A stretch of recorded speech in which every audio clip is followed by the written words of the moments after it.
गोपिका कान्ता राधा कान्ता नमोऽस्तुते। तप्त काञ्चन गौराङ्गी राधे वृन्दावनेश्वरी वृषभानुसुते देवी प्रणमामि हरिप्रिये। वाञ्छाकल्पतरुभ्यश्च कृपा सिन्धुभ्य एव च पतितानां पावनेभ्यो वैष्णवेभ्यो नमो नमः। जयो श्री कृष्ण चैतन्य प्रभो नित्यानंद श्री अद्वैत गदाधर श्रीवासादि गौर भक्तवृंद। हरे कृष्णा कृष्ण कृष्ण हरे हरे हरे राम राम राम हरे हरे। हरे कृष्णा कृष्ण कृष्ण हरे हरे हरे राम राम राम हरे हरे। हरे कृष्णा कृष्ण कृष्ण हरे हरे हरे राम राम राम हरे हरे। हरे कृष्ण मित्र।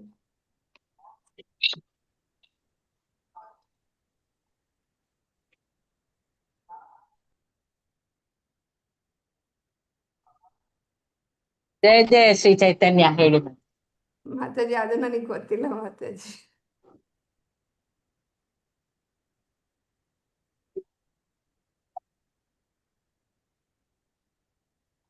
ಜಯ ಜಯ ಶ್ರೀ ಚೈತನ್ಯ ಜಯ ನಿತ್ಯಾನಂದ जयो जयो श्री चैतन्य जयो नित्यानंद जय अद्वैत चंद्र जय गौर भक्त वृंद जय अद्वैत चंद्र जय गौर भक्त वृंद जय जय श्री चैतन्य जय नित्यानंद जय जय श्री चैतन्य जयो नित्यानंद जय अद्वैत चंद्र जय गौर भक्त वृंद जय अद्वैत चंद्र जय गौर भक्त वृंद जय जय श्री चैतन्य जय नित्यानंद जय जय श्री चैतन्य जयो नित्यानंद जय अद्वैत चंद्र जय गौर भक्त वृंद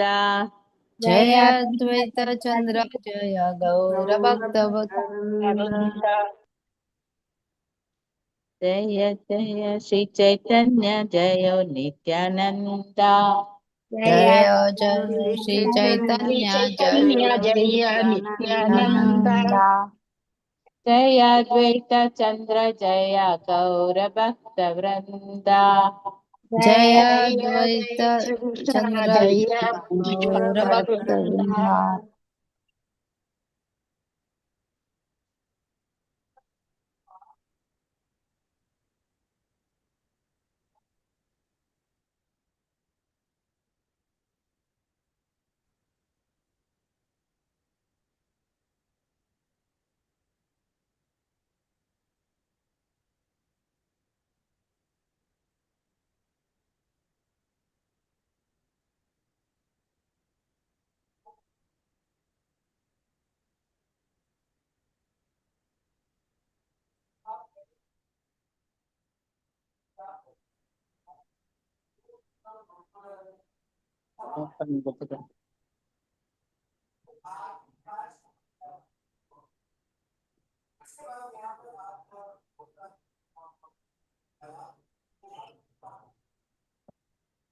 हरे कृष्ण कृष्ण कृष्ण हरे हरे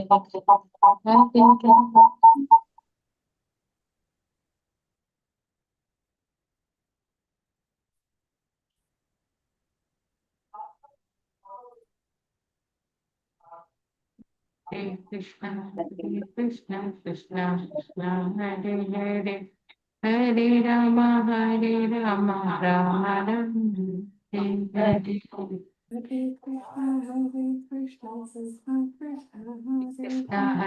कृष्ण कृष्ण कृष्ण कृष्ण हरे हरे हरे हरे राम राम राम हरे हरे हरे कृष्ण हरे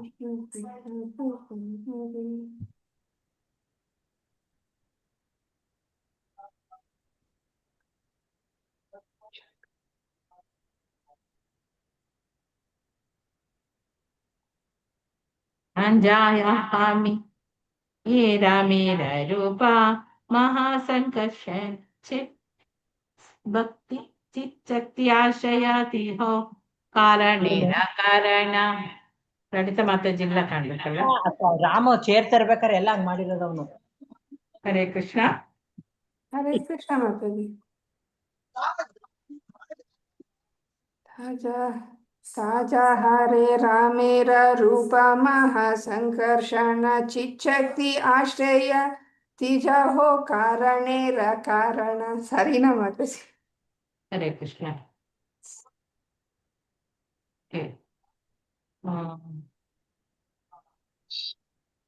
ಶ್ರುತಿ ಮಾತಾಜಿ ಓದಿ. ಹರೇ ಕೃಷ್ಣ ಮಾತಾಜಿ. ಓದಿ ಮಾತಾಜಿ. ಶ್ಲೋಕ 42. ತಾನ್ಹಾಯೇ ರಾಮೇರ ರೂಪ ಮಹಾಸಂಕರ್ಷಣ ಚಿಚ್ಚಕ್ತಿ ಆಶ್ರಯತಿ ಹೋ ಕಾರಣೇರ ಕಾರಣ. ತಾನ್ಹ ಅಲ್ಲಿ, ಏ ಯಾವುದು, ರಾಮೇರ ರೂಪ. ಮಾತಾಜಿ ಇದೇನು ಕ್ಲೋಸ್ ಒಂದು. ಮಾಡ. ಏನೋ ಒಂದು ಅಡ್ಡ ಬಂದಿದಲ್ಲ. ಏನೋ ಬಂದಿದೆ ಮಾತಾಜಿ. ಈಗ ಹೋಯ್ತು ನೋಡಿ. ರಾಮೇರ ರೂಪ ಬಲರಾಮನ ವೈಯಕ್ತಿಕ ರೂಪ ಲಕ್ಷಣ. ಮಹಾಸಂಕರ್ಷಣ ಚಿತ್ ಶಕ್ತಿ ಆಶ್ರಯ, ಆಧ್ಯಾತ್ಮಿಕ ಶಕ್ತಿಯ ಆಶ್ರಯ. ತೀನ್ ಹೋ ಅವನು, ಕಾರಣೇರ ಕಾರಣ, ಎಲ್ಲಾ ಕಾರಣಗಳ ಕಾರಣ. ಅನುವಾದ ಶ್ರೀಲ ಪ್ರಭುಪಾದರಿಂದ ಪ್ರಭುಪಾದರಿಗೆ ಜಯವಾಗಲಿ.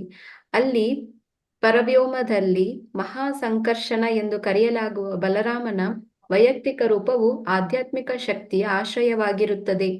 ಅವನೇ ಮೂಲ ಕಾರಣ, ಸರ್ವ ಕಾರಣಗಳ ಕಾರಣ. ಹರೇ ಕೃಷ್ಣ ಮಾತಾಜಿ. ಧನ್ಯವಾದ ಮಾತಾಜಿ. ಹರೇ ಕೃಷ್ಣ. ಹರೇ ಕೃಷ್ಣ. ನಾವು ಹಿಂದಿನ 41ನೇ ಶ್ಲೋಕದಲ್ಲಿ ಭಗವಂತನ 4 ವಿಸ್ತಾರಗಳ ಬಗ್ಗೆ ತಿಳ್ಕೊಂಡ್ವಿ. ವಾಸುದೇವ, ಸಂಕರ್ಷಣ, ಪ್ರದ್ಯುಮ್ನ, ಅನಿರುದ್ಧ. ಮತ್ತೆ ಅದಕ್ಕೆ ಮಾಯಾವಾದಿಗಳು ಯಾವ ತರ ಅದಕ್ಕೆ ಭಾವಾರ್ಥ ಹೇಳ್ತಾರೆ, ಮತ್ತೆ ಸರಿಯಾಗಿರೋ ಇದು ಅರ್ಥ ಏನು ಅನ್ನೋದನ್ನ ಎರಡನ್ನೂ ನಾವು 41ನೇ ಶ್ಲೋಕದಲ್ಲಿ ತಿಳ್ಕೊಂಡ್ವಿ. ಈಗ 42ನೇ ಶ್ಲೋಕದಲ್ಲಿ ಅದರಲ್ಲಿ ಒಬ್ಬರಾಗಿರುವಂತ ಅಲ್ಲಿ 4 ರೂಪಗಳ ವರ್ಣನೆ ಹೇಳಿದ್ವಲ್ಲ, ವಾಸುದೇವ, ಸಂಕರ್ಷಣ, ಪ್ರದ್ಯುಮ್ನ, ಅನಿರುದ್ಧ.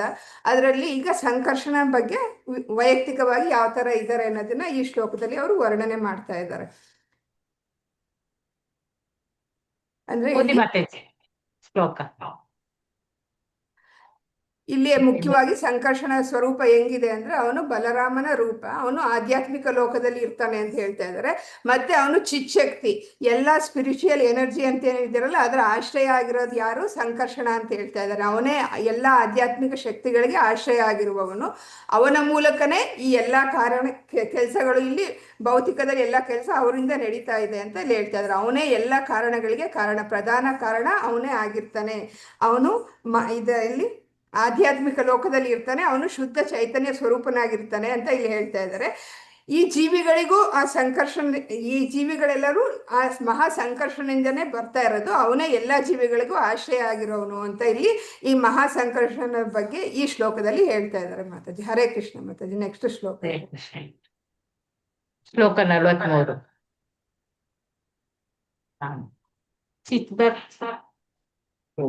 ಚಿತ್ಶಕ್ತಿ ವಿಲಾಸಾಯಿತ ಶುದ್ಧ ಸತ್ವನಾಮ ಶುದ್ಧ ಸತ್ವ ಮಾಯಾಯತ ವೈಕುಂಠಾದಿಧಾಮ. ಕೃಷ್ಣ. ವೀಣಾ ಮಾತಾಜಿ ಓದಿ. ಶಕ್ತಿ ವಿಲಾಸ ಹೇಕ ಶುದ್ಧ ತತ್ವ ನಾಮ ಶುದ್ಧ ಸತ್ವ ಮಾಯಾ ಚಿತ ವೈಕುಂಠಾದಿಧಾಮ.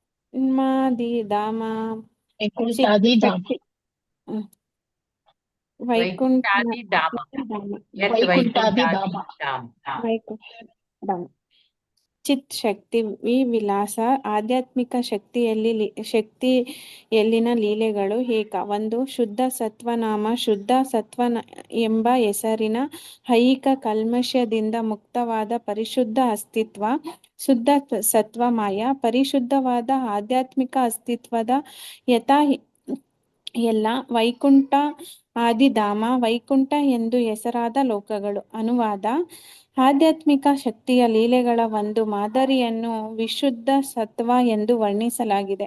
ಅದು ವೈಕುಂಠದ ಎಲ್ಲಾ ಧಾಮಗಳನ್ನು ಒಳಗೊಂಡಿದೆ. ಧನ್ಯವಾದಗಳು. ಹರೇ ಕೃಷ್ಣ. ಹರೇ ಕೃಷ್ಣ ಮಾತಾಜಿ. ಅಂದ್ರೆ ಇಲ್ಲಿ ಒಂದು ಚಿತ್ಶಕ್ತಿ ಅನ್ನೋ ಒಂದು ಚಿತ್ಶಕ್ತಿ ಒಂದು ವಿಲಾಸ ಅನ್ನೋದು ಶುದ್ಧ ಸತ್ವ ಆಗಿದೆ. ಅದು ಆ ಹೆಸರಿಂದ ಪ್ರಸಿದ್ಧ ಆಗಿದೆ. ಅದು ವೈಕುಂಠದ ಎಲ್ಲಾ ಧಾಮಗಳಲ್ಲೂ ಸಹ ಆ ಶುದ್ಧ ಸತ್ವ ಅಥವಾ ಚಿತ್ಶಕ್ತಿ ಅಂತ ಏನ್ ಹೇಳ್ತಾರೋ ಅದು ಇದೆ ಅಂತ ಇಲ್ಲಿ ಹೇಳ್ತಾ ಇದ್ದಾರೆ.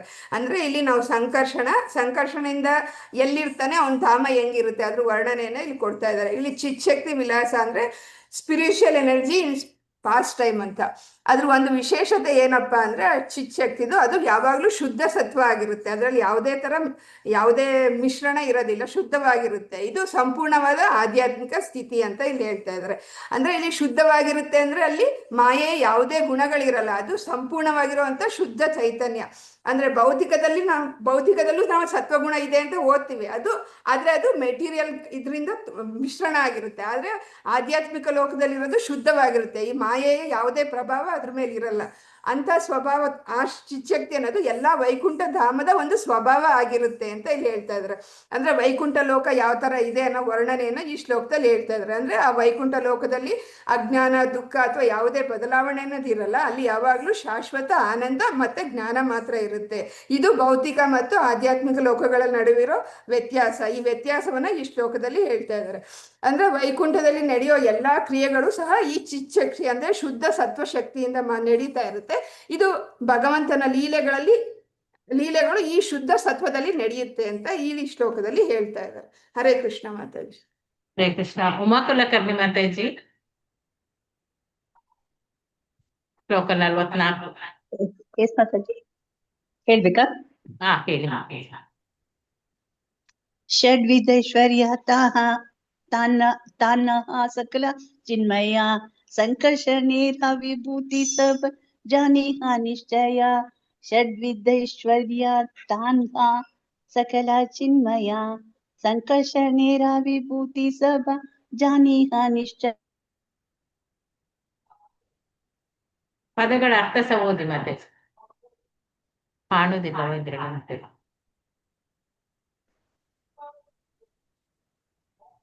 ಮಾತಾಜಿ ವರ್ಡ್ ಟು ವರ್ಡ್ ಹೇಳ್ಬೇಕಾ? ಹೌದು, ಅದು ಮತ್ತೆ ಅನುವಾದ ಓದಿ. ಷಡ್ವಿಧ ಐಶ್ವರ್ಯ, 6 ಬಗೆಯ ಐಶ್ವರ್ಯಗಳು. ತಾನ್ಹ ಅಲ್ಲಿ, ಸಕಲ ಚಿನ್ಮಯ ಪ್ರತಿಯೊಂದು ಆಧ್ಯಾತ್ಮಿಕ, ಸಂಕರ್ಷಣೇರ ಪ್ರಭು ಸಂಕರ್ಷಣನ, ವಿಭೂತಿ ಸಬ ಎಲ್ಲಾ ವಿವಿಧ ಐಶ್ವರ್ಯಗಳು, ಜಾನೀಹ ನಿಶ್ಚಯ ಖಂಡಿತವಾಗಿ ತಿಳಿಯುವುದು. ಅನುವಾದ ಪ್ರಭುಪಾದರಿಂದ. ಪ್ರಭುಪಾದ್ ಕಿ ಜೈ. 6 ಐಶ್ವರ್ಯಗಳು ಎಲ್ಲ ಆಧ್ಯಾತ್ಮಿಕ, ಅವು ಎಲ್ಲವೂ ಸಂಕರ್ಷಣನ ಐಶ್ವರ್ಯದ ಪ್ರಕಟ ರೂಪಗಳೆಂದು ನಿಶ್ಚಯವಾಗಿ ತಿಳಿಯಿರಿ. ಹರೇ ಕೃಷ್ಣ ಮಾತಾಜಿ. ಹರೇ ಕೃಷ್ಣ ಮಾತಾಜಿ, ಧನ್ಯವಾದ. ಅಂದ್ರೆ ಅಲ್ಲಿ 6 ಐಶ್ವರ್ಯ ಇರುತ್ತೆ. ಆ ಸಂಕರ್ಷಣದಲ್ಲಿ 6 ಐಶ್ವರ್ಯ ಅಥವಾ 6 ವಿಭೂತಿಗಳಿರುತ್ತವೆ. ಆ ವಿಭೂತಿಗಳು ಸಂಪೂರ್ಣವಾಗಿರುತ್ತೆ. ನಮಗೆ ಗೊತ್ತು ಷಡೈಶ್ವರ್ಯಗಳು ಯಾವುದು ಅಂತ: ಜ್ಞಾನ, ಐಶ್ವರ್ಯ, ಬಲ, ಯಶಸ್ಸು, ಸೌಂದರ್ಯ, ತ್ಯಾಗ. ಇದು ಪರಿಪೂರ್ಣವಾಗಿ ಆ ಸಂಕರ್ಷಣ ಹತ್ರ ಇರುತ್ತೆ ಅಂತ. ಅದು ಸ್ಪಿರಿಚುವಲ್ ಫಾರ್ಮ್ ಅಲ್ಲಿ, ಅಂದ್ರೆ ಆಧ್ಯಾತ್ಮಿಕ ಇದ್ರಲ್ಲೇ ಇರುತ್ತೆ. ಅಲ್ಲಿ ಮಾಯೆಯ ಪ್ರಭಾವ ಇರಲ್ಲ. ಇದು ಸಂಕರ್ಷಣನ ವಿಭೂತಿ ಅಲ್ಲಿ ಇದೆಲ್ಲ ವ್ಯಕ್ತವಾಗುತ್ತೆ ಅಂತ ಇಲ್ಲಿ ಹೇಳ್ತಾ ಇದ್ದಾರೆ. ಇದು ಆಧ್ಯಾತ್ಮಿಕ ಲೋಕದ ಒಂದು ವೈಶಿಷ್ಟ್ಯ. ಈ ಎಲ್ಲ ನಾವು ಈ ಷಡೈಶ್ವರ್ಯಗಳನ್ನು ನಾವು ಏನ್ ಹೇಳ್ತೀವಿ ಅದೆಲ್ಲ ಬರ್ತಾ ಇರೋದು ಸಂಕರ್ಷಣೆಯಿಂದಲೇ ಅಂತ ನಾವು ತಿಳ್ಕೊಬೇಕು ಅಂತ ಈ ಶ್ಲೋಕದಲ್ಲಿ ಹೇಳ್ತಾ ಇದ್ದಾರೆ. 6 ಐಶ್ವರ್ಯಗಳ ಮೂಲ ಸಂಕರ್ಷಣ. ವೈಕುಂಠ ಲೋಕದಲ್ಲಿ ಈ ಎಲ್ಲ ಐಶ್ವರ್ಯಗಳು ಪರಿಪೂರ್ಣವಾಗಿ ಇರುತ್ತೆ ಅಂತ ಈ ಶ್ಲೋಕದಲ್ಲಿ ಹೇಳ್ತಾ ಇದ್ದಾರೆ ಮಾತು. ಹರೇ ಕೃಷ್ಣ. ಹರೇ ಕೃಷ್ಣ. ಜೀವನಾಮ ತಟಸ್ಥಕ್ಯ ಹೇಕಾ ಶಕ್ತಿ ಹಾಯ ಮಹಾಸಂಕರ್ಷಣ ಸಭ ಜೀವಿರ ಆಶ್ರಯ. ಉಮಾದೇವಿ ಮಾತಾಜಿ. ಹರೇ ಕೃಷ್ಣ ಮಾತಾಜಿ. ಓದಿ. ಶ್ಲೋಕ 45. ಜೀವನಾಮ ತಟಸ್ಥ್ಯಾಖ್ಯ ಏಕಾಶಕ್ತಿ ಆಯ ಮಹಾಸಂಕರ್ಷಣ ಸಭ ಜೀವೇರ ಆಶ್ರಯ. ಜೀವಿಯು ನಾಮ ಹೆಸರಿನ ತಟಸ್ಥ ಆಖ್ಯ ತಟಸ್ಥ ಶಕ್ತಿ ಎಂದು ಹೆಸರಾದ ಏಕ ಒಂದು ಶಕ್ತಿ ಅಯ ಆಗಿದೆ. ಮಹಾಸಂಕರ್ಷಣ ಸಭಾ ಎಲ್ಲ ಜೀವಿಗಳು ಆಶ್ರಯ. ಅನುವಾದ ಶ್ರೀಲ ಪ್ರಭುಪಾದರಿಗೆ ಜಯವಾಗಲಿ. ಜೀವ ಎಂಬ ಹೆಸರಿನ ಒಂದು ತಟಸ್ಥ ಶಕ್ತಿ ಇದೆ. ಎಲ್ಲಾ ಜೀವಿಗಳು ಆಶ್ರಯನು ಮಹಾಸಂಕರ್ಷಣ. ಹರೇ ಕೃಷ್ಣ ಮಾತಾಜಿ, ಧನ್ಯವಾದಗಳು. ಅಂದ್ರೆ ಈ ಶ್ಲೋಕದಲ್ಲಿ ಹೇಳ್ತಾ ಇದ್ರೆ ಜೀವ ಅನ್ನೋ ಒಂದು ತಟಸ್ಥ ಶಕ್ತಿ ಇದೆ. ಆ ಶಕ್ತಿ ಎಲ್ಲ ಆಶ್ರಯ ಪಡೆಯುತ್ತೆ. ಮಹಾ ಸಂಕರ್ಷಣೆ ಈ ಎಲ್ಲ ಜೀವಿಗಳಿಗೆ ಆಶ್ರಯ ಆಗಿರೋನು ಅಂತ ಇಲ್ಲಿ ಹೇಳ್ತಾ ಇದ್ದಾರೆ. ಅಂದ್ರೆ ನಮಗೆ ಗೊತ್ತು ಜೀವಶಕ್ತಿ ಅನ್ನೋದು ಒಂದು ಭಗವಂತನ ಒಂದು ಶಕ್ತಿ ಅಂತ ಗೊತ್ತು. ಇದು ತಟಸ್ಥವಾಗಿದೆ. ಅಂದ್ರೆ ತಟಸ್ಥ ಅಂದ್ರೆ ನಿಮ್ಗೆ ಎಲ್ಲ ಗೊತ್ತು, ಮಧ್ಯದಲ್ಲಿ ಇರುತ್ತೆ, ಅದಕ್ಕೊಂದು ಸ್ವತಂತ್ರ ಇರುತ್ತೆ. ಆ ಕಡೆಗಾದ್ರೂ ಹೋಗ್ಬೋದು, ಈ ಕಡೆ ದಡದಲ್ಲಿ ನಿಂತಿದೆ, ಅದು ನೀರ್ ಮೇಲಾದ್ರೂ ಬೀಳ್ಬೋದು, ಈ ಕಡೆ ಭೂಮಿ ಮೇಲಾದ್ರೂ ಬೀಳ್ಬೋದು ಅಂತ ತಟಸ್ಥ ಶಕ್ತಿ ಈ ಜೀವಿಗಳಾಗಿದೆ ಅಂತ ಇಲ್ಲಿ ಹೇಳ್ತಾ ಇದ್ದಾರೆ. ಅಂದ್ರೆ ಈ ಜೀವಿಗಳು ಮಧ್ಯಸ್ಥಾನದಲ್ಲಿ ಇರ್ತವೆ. ಇವು ಆಧ್ಯಾತ್ಮಿಕ ಲೋಕದಲ್ಲಾದ್ರೂ ಇರಬಹುದು ಅಥವಾ ಭೌತಿಕ ಲೋಕದಲ್ಲಾದ್ರೂ ಬೀಳಬಹುದು. ಇದಕ್ಕೆ ಆಶ್ರಯ ಆಗಿರೋವನು ಸಹ ಮಹಾ ಸಂಕರ್ಷಣ, ಅವನು ಮೂಲ ಸಂಕರ್ಷಣ. ಈ ಎಲ್ಲಾ ಜೀವಿಗಳಿಗೆ ಆಶ್ರಯ ಮತ್ತೆ ಅವುಗಳ ಸೋರ್ಸ್ ಅಲ್ಲಿ ಬರೋದು ಇವನಿಂದನೇ, ಅವುಗಳಿಗೆ ಆಶ್ರಯ ಕೊಟ್ಟಿರೋನು ಇವನೇ ಅಂತ ಇಲ್ಲಿ ಹೇಳ್ತಾ ಇದ್ದಾರೆ. ಈ ಜೀವಿಗಳ ಸ್ವಭಾವ ಹಂಗಿದ್ದಾಗ ನಾವ್ ಏನ್ ತಿಳ್ಕೊಬೇಕು, ಈ ಜೀವಿಗಳ ಸ್ವಭಾವ ಅನ್ನೋದು ಚೈತನ್ಯ ಸ್ವರೂಪವಾಗಿರುತ್ತೆ ಅದು ಅಂತ ಈ ಶ್ಲೋಕದಲ್ಲಿ ಹೇಳ್ತಾ ಇದ್ದಾರೆ. ಭಾವಾರ್ಥ ಇಲ್ಲ ಅಲ್ವಾ ಮಾತಾಜಿ ಇದಕ್ಕೆ? ಇಲ್ಲ ಇದ್ರಡೆಲ್ಲ ಇಲ್ಲ ಮತ್ತೆ. ಶ್ಲೋಕ 46. ಯಂಜಹಾಯಿತೆ ವಿಶ್ವೋತ್ಪತ್ತಿ ಯಂಜಹಾತಿ ಪ್ರಳಯ ಸೇಯಿ ಪುರುಷೇರ ಸಂಕರ್ಷಣ ಸಮಾಶ್ರಯ. ವಿ ಮಂಗಳ ಮಾತಾಜಿ. ಹರೇ ಕೃಷ್ಣ. ಹರೇ ಕೃಷ್ಣ ಮಾತಾಜಿ. ಓದಿ. ಶ್ಲೋಕ 46. ಯಾಜಹಾಯ್ತೆ ವಿಶ್ವೋಪತಿ ಯಾಜಿಹಾತೆ ಪ್ರಲಯ ಸೇಹಿ ಪುರುಷೇರ ಸಂಘರ್ಷಣ ಸಮಾಶ್ರಯ. ಆಹಾಯ್ತೆ ಯಾರಿಂದ ವಿಶ್ವ ಉತ್ಪತ್ತಿ, ಐಕ ಬ್ರಹ್ಮಾಂಡದ ಪ್ರಕಟ ರೂಪದ ಸೃಷ್ಟಿ. ತ್ಯಾಜ್ ಆತೆ ಯಾರಲ್ಲಿ ಪ್ರಳಯ ಲೀನವಾಗುವುದು. ಸೇಹಿ ಪುರುಷೇರ ದೇವೋತ್ತಮ ಪರಮ ಪುರುಷನ ಸಂಕರ್ಷಣ ಸಮಾಶ್ರಯ ಮೂಲ ಆಸರೆ. ಅನುವಾದ: ಸಂಕರ್ಷಣನು ಪುರುಷನ ಮೂಲ ಆಶ್ರಯ. ಈ ಪ್ರಪಂಚವು ಸೃಷ್ಟಿಯಾದದ್ದು ಅವನಿಂದ. ಹರೇ ಕೃಷ್ಣ ಮಾತಾಜಿ. ಧನ್ಯವಾದ ಮಾತಾಜಿ. ಹರೇ ಕೃಷ್ಣ. ಇಲ್ಲಿ ಮುಖ್ಯವಾಗಿ ಈ ಶ್ಲೋಕದಲ್ಲಿ ಏನ್ ಹೇಳ್ತಾರೆ, ಯಾರಿಂದ ಈ ವಿಶ್ವ ಸೃಷ್ಟಿ ನಡೀತಾ ಇದೆಯೋ ಅವರಲ್ಲೇ ಲಯ ಆಗುತ್ತೆ. ಅದಕ್ಕೆಲ್ಲ ಕಾರಣ ಆಗಿರೋನು ಯಾರು? ಈ ಮೂಲ ಸಂಕರ್ಷಣ. ಅವನಿಗೆ ಸೃಷ್ಟಿ ಮತ್ತೆ ಲಯ ಅನ್ನೋದು ಆಗೋದು ಎಲ್ಲಿಂದ ಆಗುತ್ತೆ ಅಂದ್ರೆ ಈ ಸಂಕರ್ಷಣೆಯಿಂದ ಆಗುತ್ತೆ. ಅದಕ್ಕೆ ಕಾರಣ ಅವರು ಅಂತ ಇಲ್ಲಿ ಹೇಳ್ತಾ ಇದ್ದಾರೆ. ಆದ್ರಿಂದ ಈ ಸಂಕರ್ಷಣ ಸ್ಥಾನ ಪರಮಪುರುಷನ ಆಶ್ರಯದಲ್ಲಿ ಇರುತ್ತೆ. ಅದು ಸೃಷ್ಟಿಯ ಮೂಲ ವ್ಯವಸ್ಥೆಯಲ್ಲಿ ಒಂದು ಪ್ರಮುಖ ಭಾಗವನ್ನ ವಹಿಸುತ್ತೆ ಅಂತ ಇದನ್ನ ನಾವು ತಿಳ್ಕೊಬೇಕು. ಈ ಸೃಷ್ಟಿಯನ್ನು ನಡೆಸೋನು ಪರಮಾತ್ಮ. ಈ ಪರಮಾತ್ಮನಿಗೂ ಸಹ ಈ ಸಂಕರ್ಷಣೆ ಆಶ್ರಯ.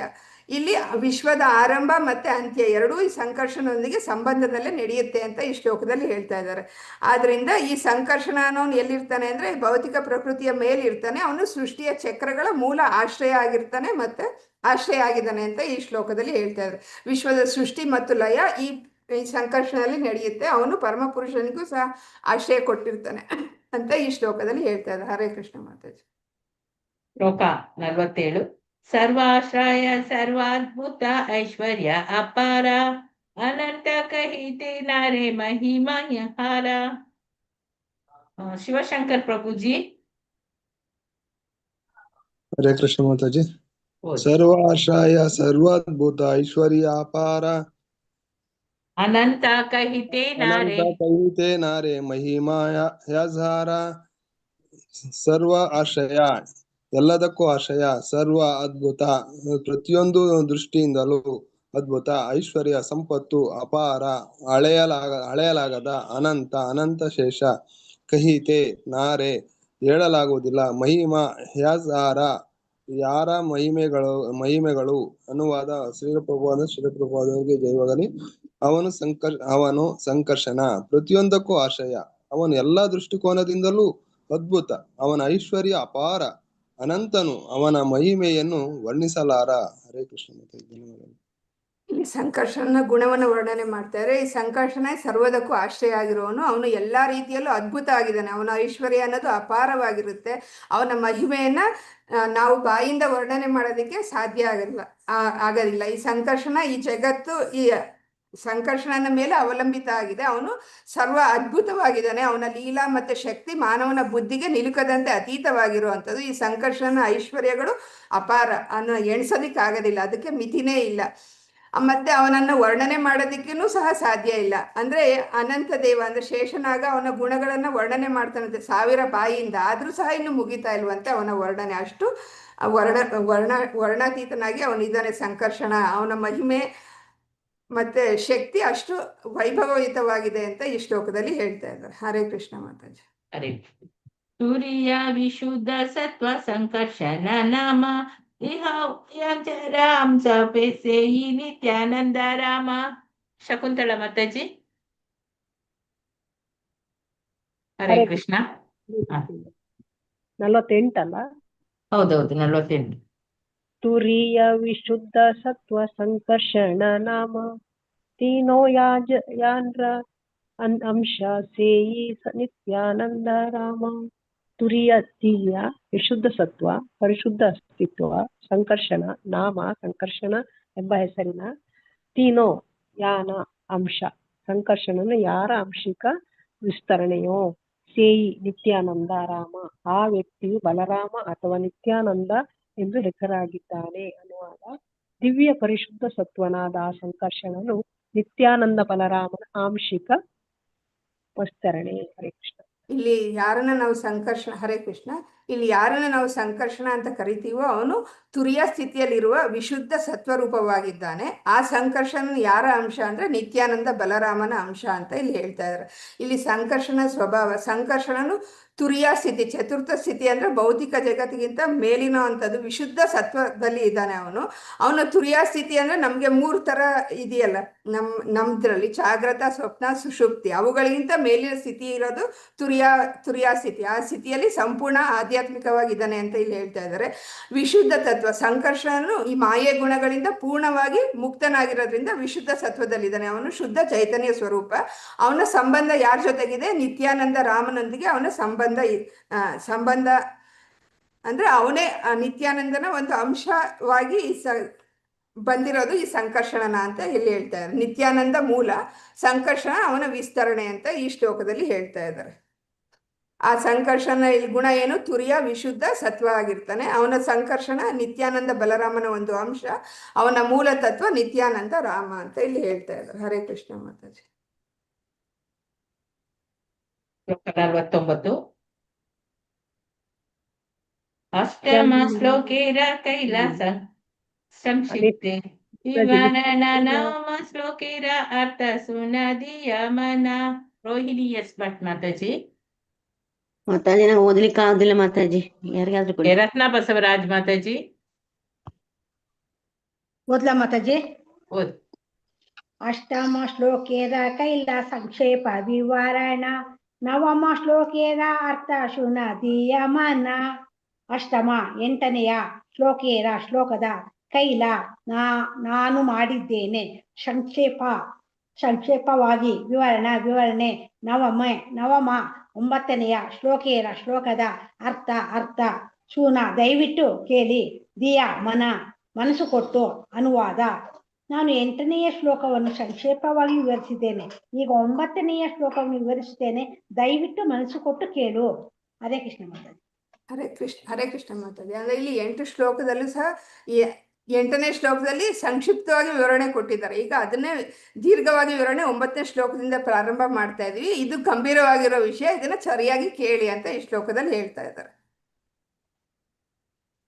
ಹರೇ ಕೃಷ್ಣ ಮಾತಾಜಿ.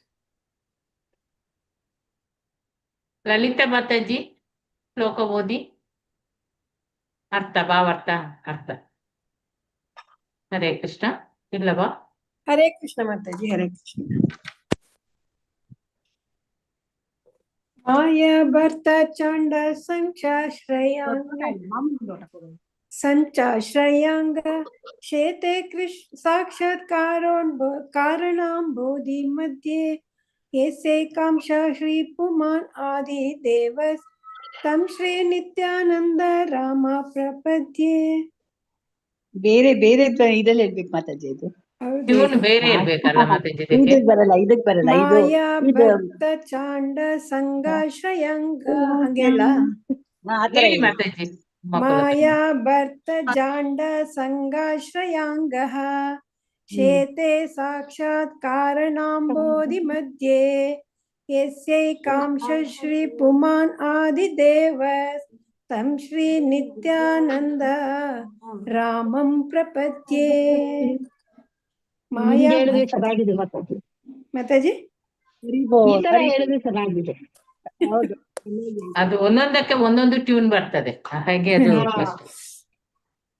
ಮಾಯಾ ಭರ್ತ, ಮಾಯಾಶಕ್ತಿಯ ಪ್ರಭು. ಅಜ ಅಂಡ ಸಂಘ,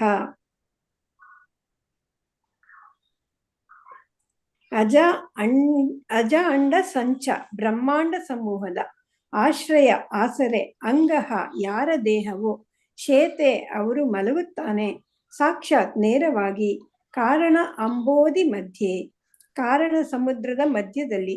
ಯಸ್ಯ ಯಾರ, ಏಕ ಅಂಶಃ ಒಂದು ಭಾಗ. ಶ್ರೀ ಪುಮಾನ್ ಪರಮಪುರುಷ, ಆದಿದೇವ ಮೂಲ ಪುರುಷ ಅವತಾರ. ತಮ್ ಅವನಿಗೆ, ಶ್ರೀ ನಿತ್ಯಾನಂದ ರಾಮಂ ಪ್ರಭು ನಿತ್ಯಾನಂದರ ರೂಪದಲ್ಲಿರುವ ಪ್ರಭು ಬಲರಾಮನಿಗೆ. ಪ್ರಪದ್ಯೆ ನಾನು ಶರಣಾಗುತ್ತೇನೆ. ಅನುವಾದ: ನಾನು ನನ್ನ ಪೂರ್ಣ ಪ್ರಣಾಮಗಳನ್ನು ಶ್ರೀ ನಿತ್ಯಾನಂದ ರಾಮನ ಪಾದಗಳಿಗೆ ಸಲ್ಲಿಸುತ್ತೇನೆ. ಅವನ ಆಂಶಿಕ ವಿಸ್ತರಣೆಯಾದ ಕಾರಣೋದಕ ಶಾಹಿ ವಿಷ್ಣುವು ಕಾರಣ ಸಮುದ್ರದಲ್ಲಿ ಪವಡಿಸಿದ್ದಾನೆ. ಅವನು ಮಾಯಾಶಕ್ತಿಯ ಪ್ರಭು ಮತ್ತು ಸಮಸ್ತ ಬ್ರಹ್ಮಾಂಡಗಳಿಗೆ ಆಶ್ರಯ. ಹರೇ ಕೃಷ್ಣ ಮಾತಾಜಿ. ಧನ್ಯವಾದ. ಅಂದ್ರೆ ಈ ಶ್ಲೋಕದಲ್ಲಿ ಹೇಳ್ತಾ ಇದ್ದಾರೆ, ಯಾವ ಏಕಾಂಶನಾದ ಆದಿದೇವ ಪರಮಪುರುಷ ಕಾರಣೋದಕಶಾಹಿ ವಿಷ್ಣು ಆಗಿ ಅವನು ಮಾಯೆಯ ಅಧಿಪತಿಯಾಗಿ ಎಲ್ಲ ಬ್ರಹ್ಮಾಂಡಗಳ ಆಶ್ರಯ ಆಗಿ ಕಾರಣ ಸಾಗರದಲ್ಲಿ ಶಯನಿಸ್ತಾನೆ. ಅವನು ಶ್ರೀ ನಿತ್ಯಾನಂದ ರಾಮನಿಗೆ ನಾನು ಶರಣಾಗುತ್ತೇನೆ, ನಮಸ್ಕಾರ ಮಾಡ್ತೀನಿ ಅಂತ ಇಲ್ಲಿ ನಿತ್ಯಾನಂದ ರಾಮನ ಮಹತ್ವ ಹೇಳ್ತಾ ಇದ್ದಾರೆ. ನಿತ್ಯಾನಂದ ಪ್ರಭು ಅಂದ್ರೆ ಅವನು ಪರಮಾತ್ಮನ ವಿಸ್ತರಣೆ. ಅವರಿಗೆ ಆ ನಿತ್ಯಾನಂದ ಏಕಾಂಶವಾಗಿ ಕಾರಣೋದಕ ಸಾಗರದಲ್ಲಿ ಮಲಗಿದ್ದಾನೆ. ಅವನು ಸೃಷ್ಟಿಯ ಮೂಲ ಪುರುಷ, ಆದಿಪುರುಷ ಅವನೇ ಆಗಿರ್ತಾನೆ. ಅವನಿಂದ ಅನೇಕ ಬ್ರಹ್ಮಾಂಡ ಉತ್ಪತ್ತಿ ಆಗುತ್ತೆ. ಅವನು ಮಾಯೆಯ ಅಧಿಪತಿಯಾಗಿ, ಮಾಯೆಯ ನಿಯಂತ್ರಕನಾಗಿ, ಎಲ್ಲ ಬ್ರಹ್ಮಾಂಡಗಳಿಗೆ ಆಶ್ರಯನಾಗಿ, ಸೃಷ್ಟಿಗೆ ಆಧಾರವಾಗಿ, ಸೃಷ್ಟಿ ಎಲ್ಲ ಬ್ರಹ್ಮಾಂಡಗಳು ಅವನ ದೇಹದಲ್ಲಿ ಆಶ್ರಯ ಪಡೆಯೋದಿದೆ. ಅವನು ಸೃಷ್ಟಿಗೆ ಆಧಾರವಾಗಿದ್ದಾನೆ ಅಂತ ನಿತ್ಯಾನಂದ ರಾಮ ಈ ಮೂಲ ತತ್ವ ಅಂತ ಇಲ್ಲಿ ಹೇಳ್ತಾ ಇದ್ದಾರೆ. ಇಲ್ಲಿ ನಿತ್ಯಾನಂದ ರಾಮ ಮೂಲ ತತ್ವ, ಕಾರಣೋದಕಶಾಹಿ ವಿಷ್ಣು ಅವನ ಒಂದು ಅಂಶ, ಏಕಾಂಶ. ಅವನು ಸೃಷ್ಟಿಯ ಮೂಲ ಪುರುಷ, ಅವನು ಎಲ್ಲ ಬ್ರಹ್ಮಾಂಡಗಳು ಅವನಲ್ಲಿ ಆಶ್ರಿತವಾಗಿದೆ ಅನ್ನೋದನ್ನ ಈ ಶ್ಲೋಕದಲ್ಲಿ ಹೇಳ್ತಾ ಇರೋದು. ಹರೇ ಕೃಷ್ಣ ಮಾತಾಜಿ. ಹರೇ ಕೃಷ್ಣ. ಶ್ಲೋಕ 51. ವೈಕುಂಠ ಬಾಹಿರೆ ಯೇ ಜ್ಯೋತಿರ್ಮಯ ಮಾಯಾ ಧಾಮ, ಸಹರ ಬಾಹಿರೆ ಕರ್ಣವಲ್ಲವಲ ರೇಖಾ ಬಿ. ಮಾತಾಜಿ ಓದಿ. ಹರೇ ಕೃಷ್ಣ ಮಾತಾಜಿ. ಶ್ಲೋಕ 51. ವೈಕುಂಠ ಬಾಹಿರೆ ಜ್ಯೋತಿರ್ಮಯ ಧಾಮ, ಸಾಹರ್ ಬಾಹಿರೆ ಕಾರಣರ್ವ ನವ ನಾಮ. ವೈಕುಂಠ ಬಾಹಿರೆ, ವೈಕುಂಠ ಲೋಕಗಳ ಹೊರಗೆ. ಅದು ಜ್ಯೋತಿಮಯ ಧಾಮ, ನಿರಾಕಾರ ಬ್ರಹ್ಮನ ಜ್ಯೋತಿ. ತಾಹರ್ ಬಾಹಿರೆ, ಆ ಜ್ಯೋತಿಯ ಹೊರಗಡೆ. ಕಾರಣ ಅರ್ಣವ ನಾಮ, ಕಾರಣ ಎಂಬ ಹೆಸರಿನ ಸಮುದ್ರ. ಅನುವಾದ ಹಾಗೂ ಭಾವಾರ್ಥ ಶ್ರೀಲ ಪ್ರಭುಪಾದರಿಂದ. ಶ್ರೀಲ ಪ್ರಭುಪಾದರಿಗೆ ಜಯವಾಗಲಿ. ವೈಕುಂಠ ಲೋಕಗಳ ಹೊರಭಾಗದಲ್ಲಿ ನಿರಾಕಾರ ಬ್ರಹ್ಮ ಜ್ಯೋತಿ ಇದೆ. ಆ ಜ್ಯೋತಿಯ ಹೊರಗಡೆ ಕಾರಣ ಸಮುದ್ರವಿದೆ. ಭಾವಾರ್ಥ: ಪರಮೋಮದಲ್ಲಿರುವ ವೈಕುಂಠ ಲೋಕಗಳ ಹೊರಭಾಗದಲ್ಲಿ ನಿರಾಕಾರ ಬ್ರಹ್ಮನ್ ಎಂದು ಹೆಸರಾದ ನಿರಾಕಾರವಾದ ಉಜ್ವಲ ಜ್ಯೋತಿ ಇದೆ. ಆ ನಿರಾಕಾರ ಬ್ರಹ್ಮನಾಚೆ ಮಹಾಕಾರಣ ಸಮುದ್ರವಿದೆ. ಅದು ಐಹಿಕ ಮತ್ತು ಪರಮವ್ಯೋಮಗಳ ಮಧ್ಯೆ ಇದೆ. ಐಹಿಕ ಪ್ರಕೃತಿಯು ಈ ಕಾರಣ ಸಮುದ್ರದ ಉತ್ಪನ್ನ. ಕಾರಣ ಸಮುದ್ರದಲ್ಲಿ ಮಲಗಿರುವ ಕಾರಣೋದಕಶಾಹಿ ವಿಷ್ಣುವು ಐಹಿಕ ಪ್ರಕೃತಿಯ ಮೇಲೆ ತನ್ನ ಕಟಾಕ್ಷವನ್ನು ಬೀರುವ ಮಾತ್ರದಿಂದಲೇ ಬ್ರಹ್ಮಾಂಡಗಳನ್ನು ಸೃಷ್ಟಿಸುತ್ತಾನೆ. ಆದ್ದರಿಂದ ಐಹಿಕ ಸೃಷ್ಟಿಯಲ್ಲಿ ಕೃಷ್ಣನ ಕಾರ್ಯವೇನೂ ಇಲ್ಲ. ಪ್ರಭುವು ಐಹಿಕ ಪ್ರಕೃತಿಯ ಮೇಲೆ ಕಟಾಕ್ಷ ಬೀರುತ್ತಾನೆ ಮತ್ತು ಅವಳು ಅನೇಕ ಐಹಿಕ ಬ್ರಹ್ಮಾಂಡಗಳನ್ನು ಉತ್ಪತ್ತಿಸುತ್ತಾಳೆ. ಗೋಲೋಕದಲ್ಲಿರುವ ಕೃಷ್ಣನಾಗಲಿ ಅಥವಾ ವೈಕುಂಠದಲ್ಲಿರುವ ನಾರಾಯಣನಾಗಲಿ ಐಹಿಕ ಸೃಷ್ಟಿಯೊಡನೆ ನೇರ ಸಂಪರ್ಕಕ್ಕೆ ಬರುವುದಿಲ್ಲ. ಅವರು ಐಹಿಕ ಶಕ್ತಿಯಿಂದ ಸಂಪೂರ್ಣವಾಗಿ ದೂರವಾಗಿರುತ್ತಾರೆ. ಕಾರಣ ಸಮುದ್ರದ ಸರಹದ್ದಿನ ಆಚೆಗಿರುವ ಐಹಿಕ ಸೃಷ್ಟಿಯ ಮೇಲೆ ಕಟಾಕ್ಷವನ್ನು ಬೀರುವುದು ಕಾರಣೋದಕಶಾಹಿ ವಿಷ್ಣುವಿನ ರೂಪದಲ್ಲಿರುವ ಮಹಾಸಂಕರ್ಷಣನ ಕೆಲಸ. ಐಹಿಕ ಪ್ರಕೃತಿಗೆ ದೇವೋತ್ತಮ ಪುರುಷನೊಡೆಗೆ ಸಂಪರ್ಕವಿರುವುದು ಅವಳ ಮೇಲೆ ಬೀಳುವ ಅವನ ಕಟಾಕ್ಷದಿಂದ ಮಾತ್ರ, ಬೇರೆ ಏನೂ ಇಲ್ಲ. ಅವನ ಕಟಾಕ್ಷದ ಶಕ್ತಿಯಿಂದ ಅವಳು ಗರ್ಭ ತಳೆಯುತ್ತಾಳೆ ಎಂದು ಹೇಳಲಾಗಿದೆ. ಐಹಿಕ ಶಕ್ತಿಯಾದ ಮಾಯೆಯು ಕಾರಣ ಸಮುದ್ರವನ್ನು ಸ್ಪರ್ಶಿಸುವುದೇ ಇಲ್ಲ, ಏಕೆಂದರೆ ಪ್ರಭುವಿನ ಕಟಾಕ್ಷವು ಬಹಳ ದೂರದಿಂದ ಅವಳ ಮೇಲೆ ಕೇಂದ್ರೀಕೃತವಾಗಿರುತ್ತದೆ. ಹರೇ ಕೃಷ್ಣ ಮಾತಾಜಿ, ಸಾಕಲ್ಲ ಮಾತಾಜಿ? ಹರೇ ಧನ್ಯವಾದಗಳು. ಕೃಷ್ಣ ಮಾತಾಜಿ, ಧನ್ಯವಾದಗಳು ಮಾತಾಜಿ. ರಾಜು ಪ್ರಭುಜಿ, ರಾಜು ಎಸ್ ಓದ್ತೀನಿ ಮತ್ತೆ. ಹರೇ ಕೃಷ್ಣ. ಇಲ್ಲಿಂದ ಅಲ್ಲ ಮಾತಾಜಿ, ಪ್ರಭುವಿನ ಕಟಾಕ್ಷೆಯಿಂದ. ಹೌದು ಹೌದು. ಎಸ್ ಮಾತಾಜಿ. ಪ್ರಭುವಿನ ಕಟಾಕ್ಷ ಶಕ್ತಿಯು ಸಮಸ್ತ ಬ್ರಹ್ಮಾಂಡದ ಶಕ್ತಿಯನ್ನು ಕಲಕುತ್ತದೆ. ಹೀಗೆ ಅದರ ಕ್ರಿಯೆಯು ಕೂಡಲೇ ಪ್ರಾರಂಭವಾಗುತ್ತದೆ. ಜಡ ಪ್ರಕೃತಿಯು ಎಷ್ಟೇ ಶಕ್ತಿಶಾಲಿಯಾಗಿದ್ದರೂ ತನ್ನದೇ ಆದ ಯಾವ ಶಕ್ತಿಯನ್ನು ಹೊಂದಿಲ್ಲ ಎನ್ನುವುದನ್ನು ಇದು ಸೂಚಿಸುತ್ತದೆ. ಪ್ರಭುವಿನ ಕೃಪೆಯಿಂದ ಅವಳ ಚಟುವಟಿಕೆಗಳು ಪ್ರಾರಂಭವಾಗುತ್ತವೆ. ಅನಂತರ ಸಮಸ್ತ ಬ್ರಹ್ಮಾಂಡದ ಸೃಷ್ಟಿಯು ವ್ಯವಸ್ಥಿತ ವಿಧಾನದಲ್ಲಿ ಮೈದೂರುತ್ತದೆ. ಸ್ತ್ರೀಯು ಗರ್ಭ ತಾಳುವ ಉಪಮಾನವು ಈ ವಿಷಯವನ್ನು ಸ್ವಲ್ಪ ಮಟ್ಟಿಗೆ ಅರ್ಥ ಮಾಡಿಕೊಳ್ಳಲು ನಮಗೆ ನೆರವಾಗುತ್ತದೆ. ತಾಯಿಯು ನಿಷ್ಕ್ರಿಯಳಾಗಿರುತ್ತಾಳೆ, ಆದರೆ ತಂದೆಯು ಅವಳಲ್ಲಿ ತನ್ನ ಶಕ್ತಿಯನ್ನು ನಿಕ್ಷೇಪಿತಗೊಳಿಸುತ್ತಾನೆ. ಹೀಗೆ ಅವಳು ಗರ್ಭ ಧರಿಸುತ್ತಾಳೆ. ಅವಳು ತನ್ನ ಗರ್ಭದಲ್ಲಿರುವ ಮಗು ಬೆಳೆದು ಜನ್ಮ ತಾಳಲು ಘಟಕಾಂಶಗಳನ್ನು ಒದಗಿಸುತ್ತಾಳೆ. ಅದೇ ರೀತಿಯಲ್ಲಿ ಪ್ರಭುವು ಐಹಿಕ ಪ್ರಕೃತಿಯನ್ನು ಕ್ರಿಯಾಶೀಲಗೊಳಿಸುತ್ತಾನೆ. ಅನಂತರ ಅವಳು ಬ್ರಹ್ಮಾಂಡದ ವಿಕಾಸಕ್ಕೆ ಬೇಕಾದ ಘಟಕಾಂಶಗಳನ್ನು ಒದಗಿಸುತ್ತಾಳೆ. ಐಹಿಕ ಪ್ರಕೃತಿಯಲ್ಲಿ 2 ವಿಭಿನ್ನ ಹಂತಗಳಿವೆ. ಪ್ರಧಾನ ಎಂಬ ಅಂಶವು ಬ್ರಹ್ಮಾಂಡದ ವಿಕಾಸಕ್ಕೆ ಬೇಕಾದ ಭೌತಿಕ ಘಟಕಾಂಶಗಳನ್ನು ಒದಗಿಸುತ್ತದೆ. ಮಾಯಾ ಎಂಬ ಅಂಶವು ಅವಳ ಘಟಕಾಂಶಗಳು ಮೈದೋರಲು ಕಾರಣವಾಗುತ್ತದೆ. ಅವು ಸಮುದ್ರದಲ್ಲಿರುವ ನೆರೆಯ ಹಾಗೆ ತಾತ್ಕಾಲಿಕ. ವಾಸ್ತವದಲ್ಲಿ ಐಹಿಕ ಪ್ರಕೃತಿಯ ತಾತ್ಕಾಲಿಕ ಪ್ರಕಟಣೆಯ ಮೂಲವು ಪ್ರಭುವಿನ ಆಧ್ಯಾತ್ಮಿಕ ನೋಟದಿಂದ ಉಂಟಾಗಿದೆ. ದೇವೋತ್ತಮ ಪುರುಷನು ಸೃಷ್ಟಿಯ ನೇರ ಅಥವಾ ದೂರ ಕಾರಣ. ಐಹಿಕ ಪ್ರಕೃತಿಯು ಪರೋಕ್ಷ ಅಥವಾ ಸಮೀಪ ಕಾರಣ. ತಮ್ಮ ಸಂಶೋಧನೆಗಳೆಂಬವು ತನ್ನ ಇಂದ್ರಜಾಲಿಕ ಬದಲಾವಣೆಗಳಿಂದ ಉಬ್ಬಿ ಹೋಗಿರುವ ಐಹಿಕವಾದಿ ವಿಜ್ಞಾನಿಗಳು ಜಡವಸ್ತುವಿನ ಹಿಂದಿರುವ ನಿಜವಾದ ದೇವೋತ್ತಮ ಶಕ್ತಿಯನ್ನು ನೋಡಲಾರರು. ಆದ್ದರಿಂದ ವಿಜ್ಞಾನದ ಮಾಯಾಜಾಲವು ಮಾನವ ಜೀವನದ ಗುರಿಯನ್ನೇ ದಂಡ ತೆತ್ತು ಜನರನ್ನು ಕ್ರಮೇಣ ದೇವರಿಲ್ಲದ ನಾಗರಿಕತೆ ಒಯ್ಯುತ್ತಿದೆ. ಜೀವನ ಗುರಿಯನ್ನೇ ತಪ್ಪಿಸಿಕೊಂಡಿರುವ ಐಹಿಕವಾದಿಗಳು ದೇವರ ಅನುಗ್ರಹದಿಂದ ಐಹಿಕ ಪ್ರಕೃತಿಯು ಆಗಲೇ ಸ್ವಯಂ ಪೂರ್ಣವಾಗಿದೆ ಎಂಬುದನ್ನು ತಿಳಿಯದೆ ಸ್ವಯಂ ಪೂರ್ಣತೆಯನ್ನು ಸಾಧಿಸುತ್ತಾ ಓಡುತ್ತಿದ್ದಾರೆ. ಹೀಗೆ ನಾಗರಿಕತೆಯ ಹೆಸರಿನಲ್ಲಿ ಮಹಾಸ್ವಂಚನೆಯನ್ನು ಸ್ಪರ್ಶಿಸುತ್ತಾ ಐಹಿಕ ಪ್ರಕೃತಿಯ ಸಹಜ ಸ್ವಯಂ ಪೂರ್ಣತೆಯಲ್ಲಿ ಅಸಮತೋಲನವನ್ನು ಸ್ಪರ್ಶಿಸುತ್ತಾರೆ. ಮೂಲ ಕಾರಣವನ್ನೇ ತಿಳಿಯದೆ ಐಹಿಕ ಪ್ರಕೃತಿಯೇ ಸಮಸ್ತವು ಎಂದು ಭಾವಿಸುವುದು ಅಜ್ಞಾನ. ಅವನ ದೇವರ ಅವಾಜ್ಯ ಕರುಣೆಯಿಂದ ಸಮಸ್ತ ಜಗತ್ತನ್ನೇ ಬೆಳಗಬಲ್ಲ ಆಧ್ಯಾತ್ಮಿಕ ಜೀವನದ ಕಿಡಿಯನ್ನು ಹೊತ್ತಿಸುವ ಮೂಲಕ ಈ ಅಜ್ಞಾನವೆಂಬ ಅಂಧಕಾರವನ್ನು ಕಳೆಯಲು ಚೈತನ್ಯ ಮಹಾಪ್ರಭುಗಳು ಅವತರಿಸಿದರು. ಕೃಷ್ಣನ ಶಕ್ತಿಯನ್ನು. ಹರೇ ಕೃಷ್ಣ ಪ್ರಭುಜಿ, ಧನ್ಯವಾದಗಳು. ರೀನಾ ಮಾತಾಜಿ. ಹರೇ ಕೃಷ್ಣ ಧನ್ಯವಾದಗಳು. ಧನ್ಯವಾದಗಳು. ರೀನಾ ಮಾತಾಜಿ. ಹರೇ ಕೃಷ್ಣ. ಕೃಷ್ಣನ ಶಕ್ತಿಯಿಂದ ಮಾಯೆಯು ಹೇಗೆ ಕ್ರಿಯಾಶೀಲವಾಗುತ್ತದೆ ಎನ್ನುವುದನ್ನು ವಿವರಿಸಲು ಶ್ರೀ ಚೈತನ್ಯ ಚರಿತಾಮೃತದ ಲೇಖಕರು ಬೆಂಕಿಯಲ್ಲಿರುವ ಕಬ್ಬಿಣದ ಸರಳಿನ ಉಪಮಾನವನ್ನು ಕೊಡುತ್ತಾರೆ. ಸರಳು ಬೆಂಕಿಯಲ್ಲದಿದ್ದರೂ ಕೆಂಪಗೆ ಕಾದು ಬೆಂಕಿಯಂತೆಯೇ ವರ್ತಿಸುತ್ತದೆ. ಹಾಗೆಯೇ ಐಹಿಕ ಪ್ರಕೃತಿಯ ಎಲ್ಲ ಕ್ರಿಯೆ ಮತ್ತು ಪ್ರತಿಕ್ರಿಯೆಗಳು ದಿಟದಲ್ಲಿ ಐಹಿಕ ಪ್ರಕೃತಿಯ ಕೆಲಸಗಳಲ್ಲ. ಅವು ಜಡ ವಸ್ತುವಿನ ಮೂಲಕ ಮೈದೋರಿದ ಪರಮಪ್ರಭುವಿನ ಶಕ್ತಿಯ ಕ್ರಿಯೆ ಮತ್ತು ಪ್ರತಿಕ್ರಿಯೆಗಳು. ವಿದ್ಯುತ್ ಶಕ್ತಿಯು ತಾಮ್ರದ ತಂತಿಯ ಮಾಧ್ಯಮದ ಮೂಲಕ ಪ್ರಸರಣವಾಗುತ್ತದೆ. ಆದರೆ ತಾಮ್ರದ ತಂತಿಯೇ ವಿದ್ಯುತ್ ಶಕ್ತಿ ಎಂದು ಇದರ ಅರ್ಥವಲ್ಲ. ವಿದ್ಯುತ್ ಸ್ಥಾವರದಲ್ಲಿ ತಜ್ಞರ ನಿಯಂತ್ರಣದಲ್ಲಿ ವಿದ್ಯುತ್ ಉತ್ಪಾದನೆಯಾಗುತ್ತದೆ. ಹಾಗೆಯೇ ನಿಸರ್ಗ ನಿಯಮಗಳ ಎಲ್ಲಾ ಮಾಯಾಜಾಲದ ಹಿನ್ನೆಲೆಯಲ್ಲಿ ಮಹಾಜೀವಿಯೊಬ್ಬನಿರುತ್ತಾನೆ. ಅವನು ವಿದ್ಯುತ್ ಸ್ಥಾವರದಲ್ಲಿರುವ ತಂತ್ರಜ್ಞನಂತಿರುತ್ತಾನೆ. ಅವನ ಬುದ್ಧಿಶಕ್ತಿಯಿಂದ ಸಮಸ್ತ ಬ್ರಹ್ಮಾಂಡದ ಸೃಷ್ಟಿಯು ಸುವ್ಯವಸ್ಥಿತವಾಗಿ ಸಾಗುತ್ತದೆ. ಹರೇ ಕೃಷ್ಣ ಮಾತಾಜಿ. ಇದು ಓದಿ ಮಾತಾಜಿ, ಒಂದು ಪ್ಯಾರಾಗ್ರಾಫ್. ಐಹಿಕ ಕ್ರಿಯೆಗಳಿಗೆ ನೇರ ಕಾರಣವಾದ ಪ್ರಕೃತಿ ಗುಣಗಳು ಕೂಡ ಮೂಲತಃ ನಾರಾಯಣನಿಂದ ಕ್ರಿಯಾಶೀಲವಾಗುತ್ತವೆ. ಇದು ಹೇಗೆ ಸಾಧ್ಯ ಎನ್ನುವುದನ್ನು ಒಂದು ಸರಳ ಉಪಮಾನವು ವಿವರಿಸುತ್ತದೆ. ಕುಂಬಾರನು ಮಣ್ಣಿನಿಂದ ಮಡಕೆಯನ್ನು ತಯಾರಿಸುತ್ತಾನೆ. ಕುಲಾಲ ಚಕ್ರ, ಅವನ ಉಪಕರಣಗಳು ಮತ್ತು ಮಣ್ಣು ಮಡಕೆಯ ಸೃಷ್ಟಿಗೆ ತತ್ಕ್ಷಣದ ಕಾರಣಗಳು. ಆದರೆ ಕುಂಬಾರನು ಪ್ರಧಾನ ಕಾರಣ. ಹಾಗೆಯೇ ಎಲ್ಲ ಐಹಿಕ ಸೃಷ್ಟಿಗಳಿಗೂ ನಾರಾಯಣನೇ ಪ್ರಧಾನ ಕಾರಣ. ಐಹಿಕ ಶಕ್ತಿಯು ಜಡ ವಸ್ತುವಿನ ಘಟಕಾಂಶಗಳನ್ನು ಒದಗಿಸುತ್ತದೆ. ಆದ್ದರಿಂದ ಕುಂಬಾರನಿಲ್ಲದೆ ಕುಲಾಲ ಚಕ್ರ ಮತ್ತು ಉಪಕರಣಗಳು ಹೇಗೆ ನಿರರ್ಥಕವೋ ಹಾಗೆಯೇ ನಾರಾಯಣನಿಲ್ಲದೆ ಬೇರೆ ಎಲ್ಲ ಕಾರಣಗಳು ನಿರರ್ಥಕ. ಐಹಿಕವಾದಿ ವಿಜ್ಞಾನಿಗಳು ದೇವೋತ್ತಮ ಪುರುಷನನ್ನು ಅಲಕ್ಷಿಸುವುದೆಂದರೆ ಕುಲಾಲ ಚಕ್ರ ಮತ್ತು ಅದರ ತಿರುಗುವಿಕೆ, ಕುಂಬಾರನ ಉಪಕರಣಗಳು ಮತ್ತು ಮಡಕೆಯ ಘಟಕಾಂಶಗಳ ಬಗೆಗೆ ಕಾಳಜಿ ವಹಿಸಿ ಕುಂಬಾರನ ಬಗೆಗೆ ಏನೂ ತಿಳುವಳಿಕೆ ಇಲ್ಲದಂತಿರುವುದು. ಆದ್ದರಿಂದ ಆಧುನಿಕ ವಿಜ್ಞಾನವು ಆತ್ಯಂತಿಕ ಕಾರಣದ ಬಗೆಗೆ ಪರಮ ತಿಳುವಳಿಕೆ ಇಲ್ಲದಂತಿರುವುದು. ಆದುದರಿಂದ ಆಧುನಿಕ ವಿಜ್ಞಾನವು ಆತ್ಯಂತಿಕ ಕಾರಣದ ಬಗೆಗೆ ಪರಮ ಅಜ್ಞಾನದಲ್ಲಿರುವಂತಹ ಅಪರಿಪೂರ್ಣವಾದ ದೇವರಿಲ್ಲದ ನಾಗರಿಕತೆಯನ್ನು ಸೃಷ್ಟಿಸಿದೆ.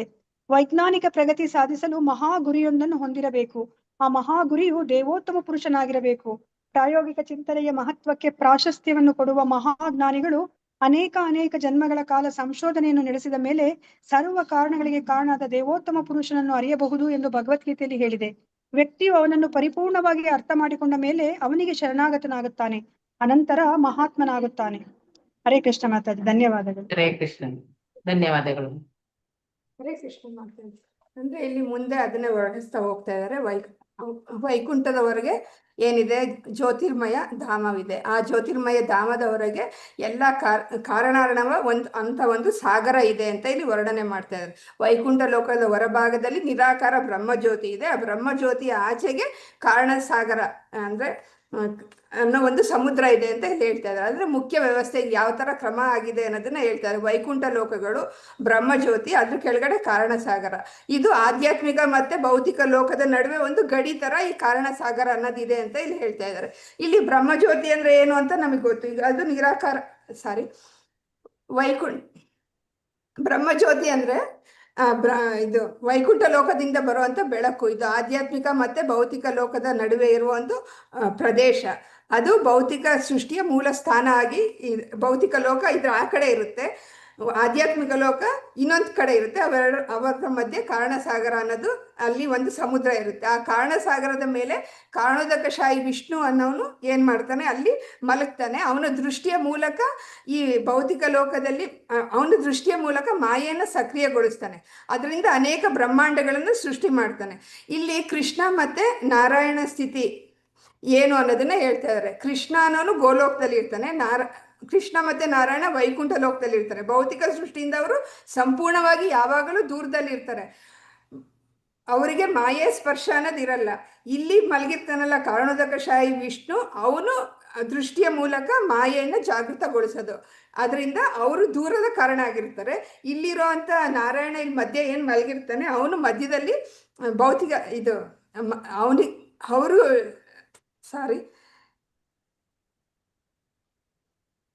ಅವರಿಗೆ ಮಾಯೆ ಸ್ಪರ್ಶ ಇಲ್ಲ. ಇವ್ರು ಮಾಯೆ ಸ್ಪರ್ಶಕ್ಕೆ ಬಂದಿರೋದು ಇಲ್ಲಿರುವಂತ ನಾರಾಯಣರು ಅಂತ ಇಲ್ಲಿ ಹೇಳ್ತಾರೆ. ಇಲ್ಲಿ ಸೃಷ್ಟಿಯ ವಿಧಾನ, ಇಲ್ಲಿ ಭಗವಂತ ನೇರವಾಗಿ ಕೆಲಸ ಮಾಡಲ್ಲ, ಕೇವಲ ದೃಷ್ಟಿಪಾತ ಮಾಡಿ ಆ ದೃಷ್ಟಿಯಿಂದನೇ ಈ ಮಾಯೆಯನ್ನ ಗರ್ಭೀಕೃತಗೊಳಿಸಿ ಸೃಷ್ಟಿ ಕಾರ್ಯವನ್ನ ಶುರು ಮಾಡ್ತಾನೆ ಅಂತ ಇಲ್ಲಿ ಹೇಳ್ತಾ ಇದ್ದಾರೆ. ಇಲ್ಲಿ ಮಾಯೆ ಸ್ಥಿತಿ ಹೆಂಗಿದೆ ಅಂದ್ರೆ, ಮಾಯೆಗೆ ಸ್ವಂತ ಶಕ್ತಿ ಅನ್ನೋದಿಲ್ಲ. ಭಗವಂತನ ಕರುಣೆ ಅಥವಾ ಅವರ ಶಕ್ತಿ ಕೊಟ್ಟಾಗ ಮಾತ್ರ ಅದು ಕಾರ್ಯ ಮಾಡೋದಕ್ಕೆ ಸಾಧ್ಯ ಆಗುತ್ತೆ.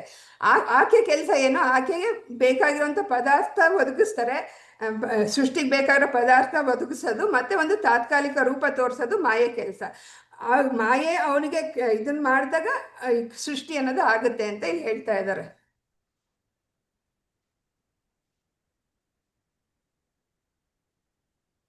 ಈ ಭಗವಂತ ಅವನ ಒಂದು ದೃಷ್ಟಿಯಿಂದ ಈ ಪ್ರಕೃತಿಯನ್ನ ಚೇತನಗೊಳಿಸ್ತಾನೆ. ಆವಾಗ ಸೃಷ್ಟಿ ಅನ್ನೋದು ಪ್ರಾರಂಭ ಆಗುತ್ತೆ. ಅದರಿಂದ ನಾವು ಏನ್ ತಿಳ್ಕೋಬೇಕು ಅಂದ್ರೆ, ಎಲ್ಲ ಪದಾರ್ಥ ಇದ್ರೇನು ಯಾವುದೇ ಒಂದು ವಸ್ತು ಅನ್ನೋದು ಉತ್ಪತ್ತಿ ಆಗಲ್ಲ. ಆ ವಸ್ತುವನ್ನು ಮಾಡಕ್ಕೆ ಒಬ್ಬ ವ್ಯಕ್ತಿ ಅನ್ನೋರು ಬೇಕೇ ಬೇಕು. ವ್ಯಕ್ತಿ ಅಥವಾ ಒಂದು ಏನೋ ಒಂದು ಕಾರಣ ಇರಬೇಕು ಅನ್ನೋದನ್ನ ತಿಳ್ಕೋಬೇಕು ಅನ್ನೋದು ಮೊದಲನೇ ಇದ್ರಲ್ಲಿ ಹೇಳ್ತಾ ಇದ್ದಾರೆ. ಪದಾರ್ಥ ಅನ್ನೋದು ಯಾವಾಗ ಪದಾರ್ಥ ಯಾವುದೇ ಒಂದು ಜಡ ವಸ್ತು ಆಗಿದ್ರೆ ಅದು ಸ್ವಂತವಾಗಿ ಏನು ಮಾಡಲ್ಲ. ಇವಾಗ ಒಂದು ಪುಸ್ತಕ ಇದ್ರೇನು, ಈ ಪುಸ್ತಕ ನಾವು ತಗೊಂಡು ಓದಿದಾಗ ಅದ್ರಲ್ಲಿರೋ ವಿಷಯ ಗೊತ್ತಾಗುತ್ತೆ. ವಿಷಯ ಚೆನ್ನಾಗಿರೋದು ಇರ್ಬೋದು, ಅದು ಅರ್ಥ ಆಗಿ ನಾವು ಅದರಿಂದ ಏನಾದ್ರು ಮಾಡಬೇಕು ಅಂದ್ರೆ ಒಂದು ವ್ಯಕ್ತಿ ಅನ್ನೋದು ಬೇಕು, ಒಂದು ಇದು ಬೇಕು. ಆ ಥರ ಇಲ್ಲಿ ಪದಾರ್ಥ ಸ್ವತಂತ್ರವಾಗಿ ಕಾರ್ಯ ಮಾಡಕ್ ಸಾಧ್ಯ ಇಲ್ಲ.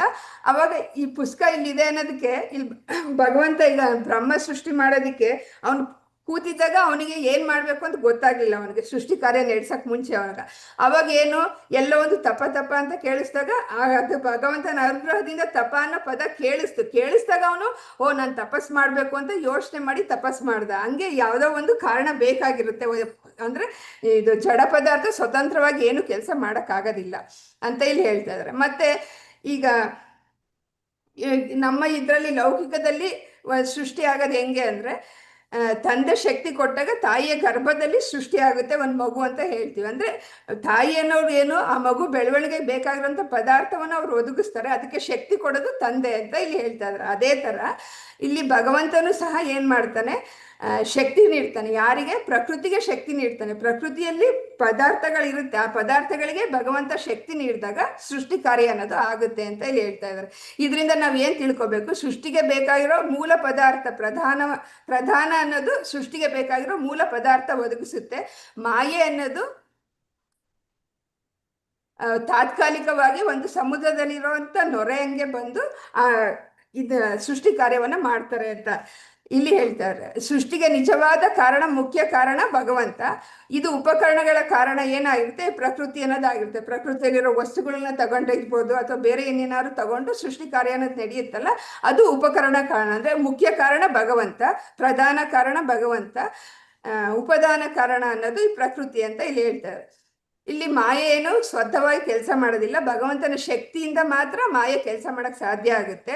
ಈ ಮಾಯೆಗೆ ಭಗವಂತನ ಶಕ್ತಿ ಸಿಕ್ಕಿದಾಗ ಸೃಷ್ಟಿ, ಸ್ಥಿತಿ, ಲಯ ಅನ್ನೋ ಕೆಲಸಗಳು ನಡೆಯುತ್ತೆ ಅಂತ ಇಲ್ಲಿ ಹೇಳ್ತಾರೆ. ಅದಕ್ಕೆ ಇನ್ನೂ ಒಂದು ಉದಾಹರಣೆನೂ ಕೊಡ್ತಾರೆ. ಒಂದು ಕಬ್ಬಿಣವನ್ನು ಕಾಯಿಸಿದಾಗ ಅದು ಕೆಂಪಗಾಗುತ್ತೆ. ಅದು ಬೆಂಕಿ ಹಂಗೆ ವರ್ತನೆ, ಬೆಂಕಿ ತರ ಇದೆ, ಸುಡುತ್ತೆ, ಅದೆಲ್ಲ ಗುಣಗಳು ಇರ್ಬೋದು. ಆದ್ರೆ ಅದನ್ನೇ ಬೆಂಕಿ ಅಂತ ನಾವು ಹೇಳಕ್ಕಾಗಲ್ಲ, ಅದು ಕಾಯಿಸಿದಾಗ ಆ ಶಕ್ತಿ ಬಂದಿರುತ್ತೆ. ಅದೇ ತರ ಸ್ವತಂತ್ರವಾಗಿ ಪ್ರಕೃತಿಗೆ ಆ ಶಕ್ತಿ ಇರಲ್ಲ, ಭಗವಂತ ಶಕ್ತಿ ಕೊಟ್ಟಾಗ ಮಾತ್ರ ಸ್ವತಂತ್ರ ಆ ಥರ ಕೆಲಸ ಮಾಡೋದಕ್ಕೆ ಪ್ರಕೃತಿಗೆ ಸಾಧ್ಯ ಆಗುತ್ತೆ ಅನ್ನೋದಕ್ಕೆ ಈ ಉದಾಹರಣೆ ಕೊಟ್ಟಿದ್ದಾರೆ. ಮತ್ತೆ ಇನ್ನೂ ಒಂದು ಉದಾಹರಣೆ ಕೊಟ್ಟಿದ್ದಾರೆ. ವಿದ್ಯುತ್, ಈಗ ತಾಮ್ರದ ಮೂಲಕ ವಿದ್ಯುತ್ತನ್ನು ಹರಿಸ್ತಾರೆ. ಅಂದ್ರೆ ತಾಮ್ರ ಯಾವಾಗ ವಿದ್ಯುತ್ತನ್ನು ಹರಿಸಕ್ಕೆ ಸಾಧ್ಯ ಆಗುತ್ತೆ ಅಂದ್ರೆ ಆ ಕಡೆಯಿಂದ ವಿದ್ಯುತ್ತನ್ನ ಪ್ರೊಡ್ಯೂಸ್ ಮಾಡೋರು ಒಬ್ರು ಇರ್ಬೇಕು, ಅವ್ರು ಅದನ್ನ ಈ ತಂತಿಗೆಲ್ಲ ಹರಿಸಿದಾಗ ಈ ಕಡೆಗೆ ವಿದ್ಯುತ್ ಅನ್ನೋದು ಬರುತ್ತೆ. ಅದೇ ತರ ಈ ಪ್ರಕೃತಿ ಅನ್ನೋದು ಏನು, ಒಂದು ಮಾಧ್ಯಮದ ತರ. ಭಗವಂತ ಶಕ್ತಿಯ ಮೂಲ ಆಗಿರ್ತಾನೆ, ಪ್ರಕೃತಿ ಮಾಧ್ಯಮದ ತರ ಈ ಸೃಷ್ಟಿ ಅನ್ನೋದನ್ನ ಈ ಕಡೆ ನಡೆಸ್ತಾ ಇದೆ ಅಂತ ಹೇಳೋದಿಕ್ಕೆ ಆ ಉದಾಹರಣೆ ಕೊಟ್ಟಿದ್ದಾರೆ. ಮತ್ತೆ ಸ್ವತಂತ್ರವಾಗಿ ಕೆಲಸ ಮಾಡೋದಿಲ್ಲ ಅನ್ನೋದಕ್ಕೆ, ಈ ಒಂದು ಯಂತ್ರ ಇದ್ರೆ ಅದು ಸ್ವತಂತ್ರವಾಗಿ ಕೆಲಸ ಮಾಡಕ್ ಸಾಧ್ಯ ಇಲ್ಲ. ಯಾರೋ ಒಬ್ಬ ಇಂಜಿನಿಯರ್ ಹೋಗಿ ಆ ಸ್ವಿಚ್ ಆನ್ ಮಾಡಿ ಅದನ್ನ ಕೆಲಸ ಮಾಡೋದು ಮಾಡಬೇಕು, ಸ್ವತಂತ್ರವಾಗಿ ಕೆಲಸ ಮಾಡಲ್ಲ. ಅದೇ ತರ ಈ ಪ್ರಕೃತಿ ಅನ್ನೋದು ಒಂದು ಯಂತ್ರದ ತರ ಇರುತ್ತೆ, ಭಗವಂತ ಆದ್ರೂ ನಿಯಂತ್ರಕನಾಗಿ ಅದನ್ನ ನಡೆಸ್ತಾ ಇದ್ದಾನೆ ಅಂತ ಇಲ್ಲಿ ಹೇಳ್ತಾ ಇರೋದು. ಅದಕ್ಕೆ ಇನ್ನೂ ಒಂದು ಎಕ್ಸಾಂಪಲ್ ಕೊಟ್ಟಿದ್ದಾರೆ. ಕುಂಬಾರನ ಉದಾಹರಣೆ ಕೊಟ್ಟಿದ್ದಾರೆ. ಅವನು ಮಡಕೆ ಮಾಡೋದಕ್ಕೆ ಅವನಿಗೆ ಏನೇನ್ ಬೇಕು? ಮಣ್ಣು ಬೇಕು, ಚಕ್ರ ಬೇಕು, ಸಾಧನ ಬೇಕು. ಈ ಉಪಕರಣಗಳನ್ನೆಲ್ಲ ಮಾಡ್ಕೊಂಡು ಕುಂಬಾರ ಏನ್ ಮಾಡ್ತಾನೆ? ಮಡಕೆ ಮಾಡ್ತಾನೆ. ಆ ಉಪಕರಣದಲ್ಲಿ ಒಂದಿರ್ಲಿಲ್ಲ ಅಂದ್ರೆ ಅವ್ನು ಮಡಕೆ ಮಾಡಕ್ ಸಾಧ್ಯ ಇಲ್ಲ. ಆದ್ರೆ ಮುಖ್ಯವಾಗಿ ಕುಂಬಾರನೇ ಇರ್ಲಿಲ್ಲ ಅಂದ್ರೆ ಅವೆಲ್ಲದೂ ಸಹ ನಿರರ್ಥಕ ಆಗಿರುತ್ತೆ. ಅದೇ ತರ ಇಲ್ಲಿ ಪ್ರಕೃತಿ ಅನ್ನೋದು ಒಂದು ಉಪಕರಣ ತರ ಕೆಲಸ ಮಾಡುತ್ತೆ. ನಾರಾಯಣ ಅನ್ನೋನು ಮುಖ್ಯ ಕಾರಣ ಆಗಿರ್ತಾನೆ. ಇಲ್ಲಿ ಕುಂಬಾರ ಹೆಂಗೆ ಮಡಕೆ ಮಾಡಕ್ ಬೇಕು, ಅದೇ ತರ ಸೃಷ್ಟಿ ಮಾಡೋದಕ್ಕೆ ನಾರಾಯಣ ಅನ್ನೋನ್ ಬೇಕು. ಆ ನಾರಾಯಣ ಶಕ್ತಿಯಿಂದ ಪ್ರಕೃತಿ ಉಪಕರಣವಾಗಿ ಕೆಲಸ ಮಾಡಿ ಸೃಷ್ಟಿ ಕ್ರಿಯೆ ನಡೆಯುತ್ತೆ ಅನ್ನೋದಕ್ಕೆ ಈ ಎಲ್ಲ ಉದಾಹರಣೆ ಕೊಟ್ರು. ಆದ್ರೆ ಇದನ್ನ ವಿಜ್ಞಾನಿಗಳು, ಈಗಿನ ವಿಜ್ಞಾನಿಗಳು ಅದನ್ನ ಯಾವ ತರ ಇದ್ ಮಾಡ್ತಾರೆ ಅಂದ್ರೆ, ಪ್ರಕೃತಿಯ ಕ್ರಿಯೆಗಳನ್ನು ಮಾತ್ರ ಅವ್ರು ಗಮನಿಸ್ತಾರೆ. ಪ್ರಕೃತಿ ಯಾವ ತರ ಕೆಲಸ ಮಾಡ್ತಾ ಇದೆ ಅದನ್ನ ಮಾತ್ರ ಗಮನಿಸ್ಬಿಟ್ಟು ಅವರು ಭಗವಂತನ ಶಕ್ತಿಯನ್ನ ನಿರ್ಲಕ್ಷ್ಯ ಮಾಡ್ತಾರೆ. ಅಂದ್ರೆ ಇದರಲ್ಲಿ ಇದೇನೋ ನಡೀತಾ ಇದೆ ಪ್ರೋಸೆಸ್, ಮಧ್ಯದಿಂದ ಶುರು ಮಾಡ್ಕೋತಾರೆ ಅವ್ರು ಯಾವಾಗ್ಲೂ. ಇದೊಂದು ಕಾರ್ಯ ನಡೀತಾ ಇದೆ, ಈ ಕಾರ್ಯ ನಡೆಯಕ್ಕೆ ಇದೆಲ್ಲ ಇದ್ರೆ ಇದು ಕಾರ್ಯ ನಡೆಯುತ್ತೆ ಅನ್ನೋದನ್ನ ಅಷ್ಟೇ ಅವರು ಜಡ್ಜ್ ಮಾಡ್ತಾರೆ ಹೊರತು ಇದೆಲ್ಲ ಹೆಂಗ್ ಬಂತು, ಮೂಲವಾಗಿ ಇದಕ್ಕೆ ಈ ಕಾರ್ಯ ನಡೆಯಕ್ ಬೇಕಾಗಿರೋ ಮೂಲ ವಸ್ತುಗಳು ಎಲ್ಲಿಂದ ಬಂತು ಅದ್ರ ಬಗ್ಗೆ ಅವ್ರು ಯೋಚನೆ ಮಾಡಲ್ಲ. ಮೂಲವನ್ನ ಯೋಚನೆ ಮಾಡದೆ ಕ್ರಿಯೆ ಪ್ರತಿಕ್ರಿಯೆಗಳನ್ನ ಗಮನಿಸಿ ಅವ್ರು ಏನೇನೋ ವ್ಯಾಖ್ಯಾನ ಮಾಡ್ತಾರೆ. ಇದರಿಂದ ನಾವು ಇನ್ನೊಂದೇನೋ ಮಾಡ್ಬೋದು, ಅದರಿಂದ ಇನ್ನೊಂದೇನೋ ಮಾಡ್ಬೋದು ಅಂತ ಮಾಡ್ತಾರೆ ಹೊರತು ಅದಕ್ಕೆ ಬೇಕಾಗಿರೋ ಮೂಲ ವಸ್ತುಗಳು ಎಲ್ಲಿಂದ ಬರ್ತಾ ಇದೆ, ಅದನ್ನ ಯಾರು ಸೃಷ್ಟಿ ಮಾಡಿದ್ರು ಅದ್ರ ಬಗ್ಗೆ ವಿಜ್ಞಾನಿಗಳು ಯಾವತ್ತೂ ಯೋಚನೆ ಮಾಡೋದಿಲ್ಲ.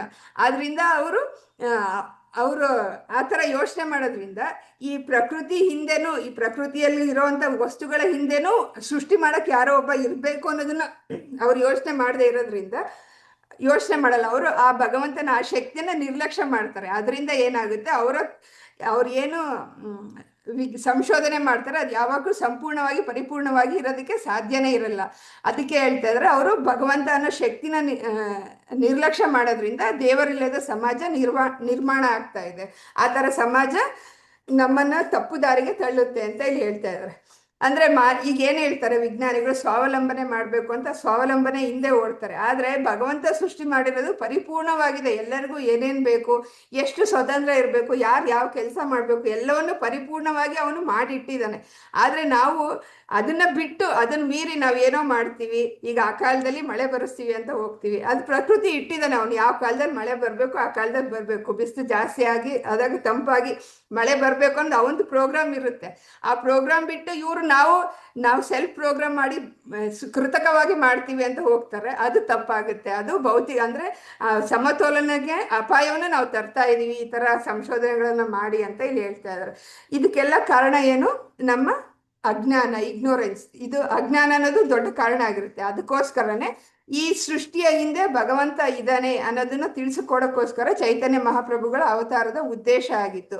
ಅವ್ರು ಏನು, ಈ ಭಗವಂತ ಸಮತೋಲನವಾಗಿ ಸೃಷ್ಟಿಯನ್ನು ಸೃಷ್ಟಿ ಮಾಡಿದ್ದಾನೆ, ಆದ್ರೆ ನೀವು ಅದನ್ನ ವಿಪರೀತವಾಗಿ ಅರ್ಥ ಮಾಡ್ಕೋತಾ ಇದ್ದೀರಾ ಅನ್ನೋದನ್ನ ತಿಳಿಸ್ಕೊಡೋದು ಚೈತನ್ಯ ಮಹಾಪ್ರಭು ಬಂದಾಗ ಅವರ ಅವತಾರದ ಉದ್ದೇಶ ಆಗಿತ್ತು. ಅಂದ್ರೆ ಜನರಲ್ಲಿ ಈ ಅಜ್ಞಾನವನ್ನು ನಿವಾರಿಸಿ ಆತ್ಮಜ್ಞಾನವನ್ನು ಜಾಗೃತಗೊಳಿಸಿ ಜನರಿಗೆ ಆಧ್ಯಾತ್ಮಿಕ ಬೆಳಕನ್ನು ಕೊಡೋದು ಅವರ ನಿಜವಾದ ಉದ್ದೇಶ ಆಗಿತ್ತು.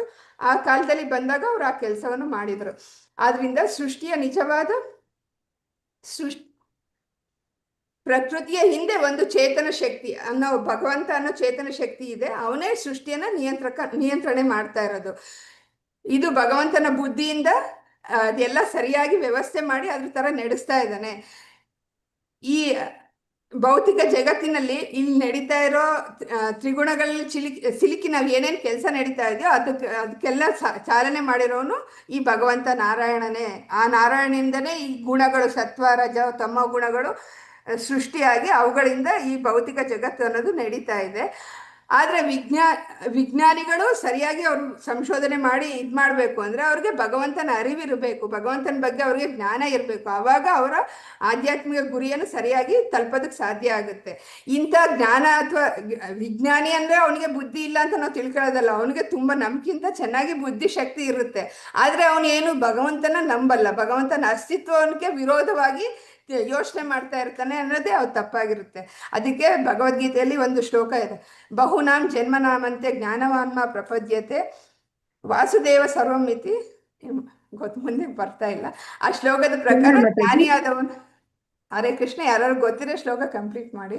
ಬಹುನಾಂ ಜನ್ಮನಾಮಂತೆ ಜ್ಞಾನವಾನ್ ಮಾಂ ಪ್ರಪದ್ಯತೆ ವಾಸುದೇವ ಸರ್ವಮಿತಿ ಸಮಹಾತ್ಮ ಸುದುರ್ಲಭಃ.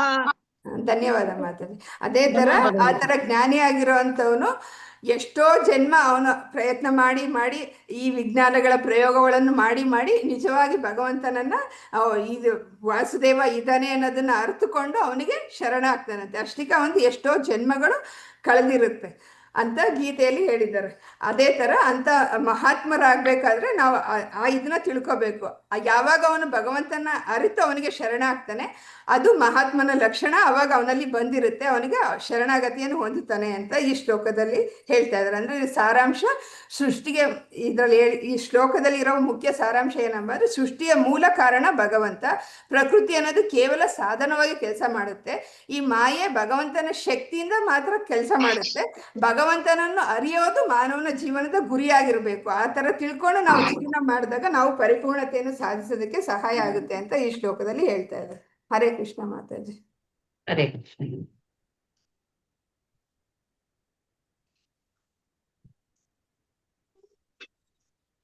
ಶ್ಲೋಕ 52.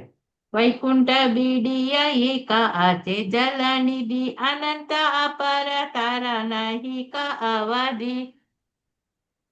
ಪ್ರಭಾವತಿ ಮಾತಾಜಿ ಹೇಳ್ತೀನಿ, ಓದ್ತೀನಿ. ವೈಕುಂಠ ಬೇಡಿಯ ಏಕಾಚೆ ಜಲನಿಧಿ ಅನಂತ ಅಪಾರ ತರ ನಾಯಿಕ ಅವಧಿ.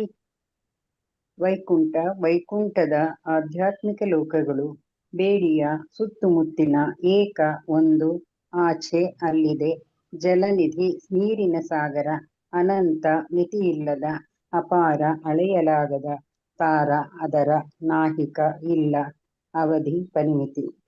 ಅನುವಾದ: ವೈಕುಂಠವನ್ನು ಸುತ್ತುವರಿದು ಅನಂತವಾದ, ಅಪಾರವಾದ ಮತ್ತು ಅಪರಿಮಿತವಾದ ಜಲರಾಶಿ ಇದೆ. ಹರೇ ಕೃಷ್ಣ. ಹರೇ ಕೃಷ್ಣ ಮಾತಾಜಿ. ಅಂದ್ರೆ ಇಲ್ಲಿ ವೈಕುಂಠವನ್ನ ಸುತ್ತುವರೆದಿರೋದು ಒಂದು ಜಲನಿಧಿ ಇದೆ, ಅದು ಅನಂತ ಅಪಾರ, ಅದಕ್ಕೆ ಅಂತ್ಯನೇ ಇಲ್ಲ ಅಂತ ಇಲ್ಲಿ ಹೇಳ್ತಾ ಇದ್ದಾರೆ. ಅಂದ್ರೆ ವೈಕುಂಠ ಲೋಕವನ್ನ ಆಚೆ ಒಂದು ಜಲನಿಧಿ, ಜಲಸಾಗರ ಅನ್ನೋದಿದೆ, ಅದು ಅನಂತವಾಗಿದೆ, ಅದರ ಅದನ್ನ ಅಳತೆ ಮಾಡೋದಕ್ಕೆ ಆಗೋದಿಲ್ಲ ಅಂತ ಇಲ್ಲಿ ಹೇಳ್ತಾ ಇದ್ದಾರೆ. ಆ ಜಲನಿಧಿಯ ಸ್ವಭಾವ ಹೆಂಗಿರುತ್ತೆ, ಅದು ಅನಂತ ಅಪಾರ ಮತ್ತು ಅಳತೆ ಮಾಡೋಕ್ಕೆ ಸಾಧ್ಯ ಆಗದೆ ಇರುವಂಥದ್ದು. ಇದು ಸಾಮಾನ್ಯವಾಗಿರುವಂಥ ಭೌತಿಕ ನೀರಲ್ಲ, ಇದು ಅಂದ್ರೆ ನಾವು ತಿಳ್ಕೊಳ್ಳೋಕ್ಕೆ ನಮ್ಮ ಬುದ್ಧಿ ಮಟ್ಟದಿಂದ ಸಾಧ್ಯ ಇಲ್ಲ ಅಂತ ಹೇಳಿ ಹೇಳ್ತಾ ಇದ್ದಾರೆ. ಇದು ವೈಕುಂಠವನ್ನ ರಕ್ಷಣಾ ಸ್ವರೂಪವಾಗಿ ಸುತ್ತುವರೆದಿದೆ ಅಂತ ಈ ಲೋಕದಲ್ಲಿ ಆ ಲೋಕ ಇದೆ ಅಂತ ಇಲ್ಲಿ ಹೇಳ್ತಾ ಇದ್ದಾರೆ. ಇಲ್ಲಿ ಅನಂತತ್ವದ ಸೂಚನೆ, ಅನಂತ ಅಪಾರ ಎಂಬ ಪದವನ್ನ ಇಲ್ಲಿ ಬಳಸಿದಾರಲ್ಲ, ಇದು ಭಗವಂತನ ಶಕ್ತಿಯನ್ನ ತೋರಿಸುತ್ತೆ. ಇದು ಮಾನವನ ಬುದ್ಧಿಗೆ ನಿಲುಕದ್ದು, ಮಾನವನ ಲಾಜಿಕ್ ಅಥವಾ ಮ್ಯಾಜಿಕ್ಗೆ ನಿಲ್ಕದ ಅಂತ ಸತ್ಯ. ಇದು ಆಧ್ಯಾತ್ಮಿಕ ಲೋಕ ಇರುವಂಥದ್ದು ಅಂತ. ಇದು ಭಗವಂತನ ಸುತ್ತಲೂ ಒಂದು ಅನಂತ ಜಲಸಾಗರ ಇದೆ. ಇದು ಭಗವಂತನ ಅಸೀಮ ಮಹಿಮೆಯನ್ನ ತೋರಿಸ್ತಾ ಇದೆ. ಈ ಜಲನಿಧಿ ಅನ್ನೋದು ಆಧ್ಯಾತ್ಮಿಕ ಸ್ವರೂಪವಾಗಿದೆ. ಈ ಭಗವಂತನ ಶಕ್ತಿಯನ್ನ ಸೂಚಿಸುತ್ತೆ ಅಂತ ಈ ಶ್ಲೋಕದಲ್ಲಿ ಹೇಳ್ತಾ ಇದ್ದಾರೆ. ಹರೇ ಕೃಷ್ಣ ಮಾತಾಜಿ. ಹರೇ ಕೃಷ್ಣ. ವೈಕುಂಠೇರ ಪೃಥ್ವಿ ಆದಿ ಸಕಲ ಚಿನ್ಮಯ ಮಾಯಿಕ ಭೂತೇರ ತತಿ ಜನ್ಮ ನಹಿ ಆಯಾ. ಸುಜಾತ ಮಾತಾಜಿ. ಹರೇ ಕೃಷ್ಣ. ಸುಜಾತ ಮಾತಾಜಿ. ವರದ ಹೆಗ್ಡೆ ಮಾತಾಜಿ. ಮಾತಾಜಿ ಹರೇ ಕೃಷ್ಣ. ಹಾ, ಓದಿ. ಯಾವ್ದು ಹೇಳ್ಬೇಕು ಮಾತಾಜಿ? ಇದೆ ಶ್ಲೋಕ 53. ಹಾ. ವೈಕುಂಠೇರ ಪೃಥ್ವಿ ಆದಿ ಸಕಲ ಚಿನ್ಮಯ ಮಾಯಿಕ ಭೂತಿರ ತತಿ ಜನ್ಮ ನಾಯಿ ಹಯ. ವೈಕುಂಠೇರ ಆಧ್ಯಾತ್ಮಿಕ ಜಗತ್ತಿನ ಪೃಥ್ವಿ ಆದಿ ಭೂಮಿ ನೀರು ಇತ್ಯಾದಿ ಸಕಲ ಎಲ್ಲ ಚಿತ್ಮಯ ಆಧ್ಯಾತ್ಮಿಕ ಮಾಯಿಕ ಐಹಿಕ ಭೂತೇರ ಧಾತುಗಳು ತಥಿ ಅಲ್ಲಿ ಜನ್ಮ ಹುಟ್ಟು ನಾಹಿ ಹಯ ಅಲ್ಲಿ ಇಲ್ಲ ಅನುವಾದ. ವೈಕುಂಠದ ಭೂಮಿ, ನೀರು, ಅಗ್ನಿ, ಗಾಳಿ ಮತ್ತು ಆಕಾಶ ಇವುಗಳೆಲ್ಲ ಆಧ್ಯಾತ್ಮಿಕ ಐಹಿಕ ಧಾತುಗಳು ಅಲ್ಲಿ ಲಭ್ಯವಿಲ್ಲ. ಹರೇ ಕೃಷ್ಣ. ಓದ್ಲಾ ಮಾತಾಜಿ? ಆಯ್ತು ಮಾತಾಜಿ, ಆಯ್ತು. ಅಂದ್ರೆ ಈ ವೈಕುಂಠ ಲೋಕನದಲ್ಲಿ ಏನಿದೆ ಅನ್ನೋದನ್ನ ಈ ಶ್ಲೋಕದಲ್ಲಿ ಹೇಳ್ತಾರೆ. ವೈಕುಂಠದಲ್ಲಿ ಸಹ ಇಲ್ಲಿ ಭೂಮಿ, ನೀರು, ಅಗ್ನಿ, ಗಾಳಿ, ಆಕಾಶ ಎಲ್ಲ ಇದ್ರೇನು ಅದು ಆಧ್ಯಾತ್ಮಿಕ ಸ್ವರೂಪದಲ್ಲಿದೆ. ಈ ಭೌತಿಕದಲ್ಲಿರೋ ಪದಾರ್ಥರ ಅಲ್ಲಿರೋ ಪದಾರ್ಥಗಳು ಇಲ್ಲ ಅಂತ ಈ ಶ್ಲೋಕದಲ್ಲಿ ಹೇಳ್ತಾ ಇದ್ದಾರೆ. ವೈಕುಂಠದಲ್ಲೂ ಸಹ ಪಂಚಮಹಾಭೂತಗಳಿದೆ, ಭೂಮಿ, ನೀರು, ಗಾಳಿ, ಆಕಾಶ. ಇವೆಲ್ಲ ಎಂಥ ಸ್ವರೂಪದಲ್ಲಿದೆ, ಈ ಭೌತಿಕ ಪ್ರಪಂಚದಲ್ಲಿರೋ ತರ ಇಲ್ಲ. ಅವೆಲ್ಲ ಚಿನ್ಮಯ, ಆಧ್ಯಾತ್ಮಿಕವಾಗಿದೆ ಅಂತ ಹೇಳ್ತಾರೆ. ಅವುಗಳ ಸ್ವಭಾವ ಚಿನ್ಮಯ, ಸಚ್ಚಿದಾನಂದ ಸ್ವರೂಪವಾಗಿದೆ. ಅಲ್ಲಿ ಮಾಯೆಯ ಪ್ರಭಾವ ಇರೋದಿಲ್ಲ. ಅಂದ್ರೆ ಅಲ್ಲಿ ಜನನ, ಮರಣ, ದುಃಖ ಇದ್ಯಾವುದು ಇರೋದಿಲ್ಲ. ಅಲ್ಲಿ ಮಾಯೆ ಅನ್ನೋದೇ ಇಲ್ಲ ಆ ಲೋಕದಲ್ಲಿ ಅನ್ನೋದನ್ನ ಇಲ್ಲಿ ಹೇಳ್ತಾರೆ. ಆದ್ರಿಂದ ಈ ವೈಕುಂಠ ಅನ್ನೋದು ಪರಿಪೂರ್ಣವಾಗಿದೆ, ಎಲ್ಲವೂ ಸಂಪೂರ್ಣ ಶುದ್ಧ, ಯಾವುದೇ ದೋಷ ಇಲ್ಲ. ಅಂಥದ್ದು ಭಕ್ತರ ಗಮ್ಯಸ್ಥಾನ ಆಗಿರ್ಬೇಕು ಅಂತ ಇಲ್ಲಿ ಹೇಳ್ತಾ ಇದ್ದಾರೆ. ವೈಕುಂಠ ಮುಖ್ಯ ತತ್ವ ಅಂದ್ರೆ ಈ ವೈಕುಂಠ ಜಗತ್ತು ಅನ್ನೋದು ಆಧ್ಯಾತ್ಮಿಕ ಜಗತ್ತು.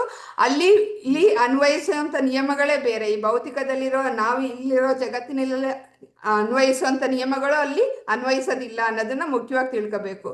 ಈ ವೈಕುಂಠದಲ್ಲಿರುವಂತ ಪಂಚಮಹಾಭೂತಗಳಿದ್ರು ಅವು ಚಿನ್ಮಯ ಸ್ವರೂಪ, ಅಂದ್ರೆ ಆಧ್ಯಾತ್ಮಿಕವಾಗಿದೆ ಅಂತ ಇಲ್ಲಿ ಹೇಳ್ತಾ ಇದ್ದಾರೆ. ಹರೇ ಕೃಷ್ಣ ಮಾತಾಜಿ. ಹರೇ ಕೃಷ್ಣ. ಶ್ಲೋಕ 54.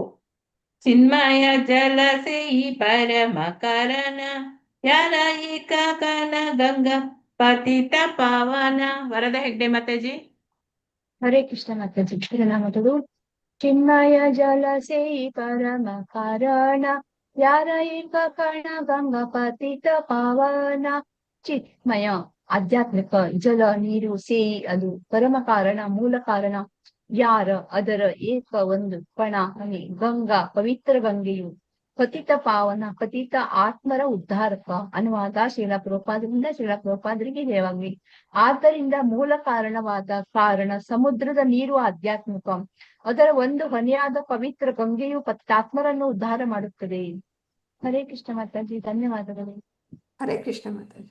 ಅಂದ್ರೆ ಅಲ್ಲಿ ಆ ಲೋಕದಲ್ಲಿ ಒಂದು ಚಿನ್ಮಯ ಲೋಕದಲ್ಲಿ ಒಂದು ಗಂಗೆ ಇರೋವಂಥ ಗಂಗೆ ಹೆಂಗಿದೆ ಅಂತಂದ್ರೆ ಕಾರಣ ಸಾಗರದ ನೀರು ಸಹ ಆಧ್ಯಾತ್ಮಿಕ ಸ್ವರೂಪದ್ದು ಅಂತ ಇಲ್ಲಿ ಹೇಳ್ತಾ ಇದ್ದಾರೆ. ಅದು ಎಲ್ಲ ಆ ನೀರಲ್ಲಿರೋ ಒಂದು ಹನಿ ಏನಿದೆ ಅದು ಈ ಪತಿತ ಜೀವಿಗಳನ್ನು ಉದ್ಧಾರ ಮಾಡುವಷ್ಟು ಶಕ್ತಿಶಾಲಿಯಾಗಿರುತ್ತಂತೆ. ಅಂದ್ರೆ ಈ ಲೋಕದಲ್ಲಿರೋ ಗಂಗೆ ತರ ಅಲ್ಲ, ಅಲ್ಲಿರೋವಂಥ ಗಂಗೆ ಅಷ್ಟು ಪವಿತ್ರವಾಗಿರೋದು ಅಂತ ಇಲ್ಲಿ ಹೇಳ್ತಾ ಇದ್ದಾರೆ. ಇಲ್ಲಿ ಆ ಕಾರಣ ಸಾಗರದ ಸ್ವಭಾವ ಹೆಂಗಿರುತ್ತೆ, ಆ ನೀರು ಸಾಮಾನ್ಯ ಸ್ವರೂಪದ್ದಲ್ಲ, ಆಧ್ಯಾತ್ಮಿಕವಾದದ್ದು. ಮಧುಮಯಿ ಅದು ಮಾತಾಜಿ ಸೃಷ್ಟಿಯ ಮೂಲ ಕಾರಣದೊಂದಿಗೆ ಸಂಬಂಧಿಸಿದೆ. ಚಿನ್ಮಯ ಸ್ವರೂಪವಾಗಿದೆ ಈ ಗಂಗೆಯ ಮೂಲ. ಇದರ ಒಂದು ಹನಿ ತಗೊಂಡ್ರೆ ಸಾಕು, ಪತಿತ ಪಾವನರು ಸಹ ಆತ್ಮವನ್ನು ಸಹ ಉದ್ಧಾರ ಮಾಡುವಂತ ಶಕ್ತಿ ಆ ಗಂಗೆಗಿದೆ ಅಂತ. ಆದ್ರಿಂದ ಇದನ್ನ ಕಾರಣ ಸಾಗರ ಅಂತ ಯಾಕೆ ಕರೀತಾರೆ ಅಂದ್ರೆ ಅದರಲ್ಲಿ ಅಷ್ಟು ಆಧ್ಯಾತ್ಮಿಕ ಶಕ್ತಿ ಇರುತ್ತಂತೆ, ಅಷ್ಟು ಶಕ್ತಿ ಪ್ರಸರಣ ಮಾಡುವಂತ ಇದು ಅದರಲ್ಲಿರೋ ನೀರಿಗೂ ಸಹ ಇರುತ್ತಂತೆ. ಆದ್ರಿಂದ ಇದನ್ನ ಕಾರಣ ಸಾಗರ ಅಂತ ಹೇಳ್ತಾರೆ. ಮತ್ತೆ ಅಷ್ಟು ಪವಿತ್ರ ಆಗಿರುತ್ತೆ ಅಂದ್ರೆ ಅದ್ರ ಸ್ಪರ್ಶ ಆದ್ರೆ ಸಾಕು. ಅಂದ್ರೆ ನಾವು ಗಂಗೆ ತರ ನಾವು ಸಾಮಾನ್ಯ ನದಿಯಂಗೆ ನೋಡಕ್ಕೆ ಸಾಧ್ಯ ಇಲ್ಲ, ಇದು ಅಷ್ಟು ಪವಿತ್ರವಾಗಿರುತ್ತೆ. ಅದ್ರ ಒಂದು ಸಣ್ಣ ಸ್ಪರ್ಶ ನಮಗಾದ್ರೂ ಸಹ ನಮ್ಮ ಜೀವನ ಅನ್ನೋದು ಪಾವನ ಆಗುತ್ತೆ ಅಂತ ಇಲ್ಲಿ ಹೇಳ್ತಾ ಇದ್ದಾರೆ. ಅದರಿಂದನೇ ಆ ಗಂಗೆಗೆ ಪತಿತ ಪಾವನಿ ಅಂತ ಕರೀತಾರೆ. ಇದನ್ನ ಕಾರಣ ಸಾಗರದ ಜಲ ಅದು ಯಾವ ಸ್ವರೂಪ, ಚಿನ್ಮಯ ಸ್ವರೂಪ ಆಗಿರುತ್ತೆ, ಅದು ಪವಿತ್ರವಾಗಿರುತ್ತೆ. ಗಂಗಾ ನದಿ ಪತಿತಾತ್ಮರನ್ನ ಉದ್ಧಾರ ಮಾಡುವಂತಷ್ಟು ಶಕ್ತಿ ಇರುತ್ತೆ ಅಂತ ಈ ಶ್ಲೋಕದಲ್ಲಿ ಹೇಳ್ತಾರೆ. ಹರೇ ಕೃಷ್ಣ ಮಾತಾಜಿ. ಮಧುಮಯಿ ಮಾತಾಜಿ ಇಲ್ಲವಾ? ಹರೇ ಕೃಷ್ಣ ಮಾತಾಜಿ, ನಾನು ಓದ್ಲಾ ಮಾತಾಜಿ? ಕೃಷ್ಣ ಮಾತಾಜಿ ಇದ್ದೇನೆ ಮಾತಾಜಿ. ಓದಿ ಮಾತಾಜಿ. ಪೇಷಂಟ್ ಹತ್ರ ಇದ್ದಿದ್ದೆ ಅಷ್ಟೇ. ಸೇಯಿತ ಕಾರಣರ್ಣವೇ ಸೇಯಿ ಸಂಕರ್ಷಣ ಅಪನಾರಾಯಕ್ಕೆ ಅಂಶೆ ಕರೇನ ಶಯನ.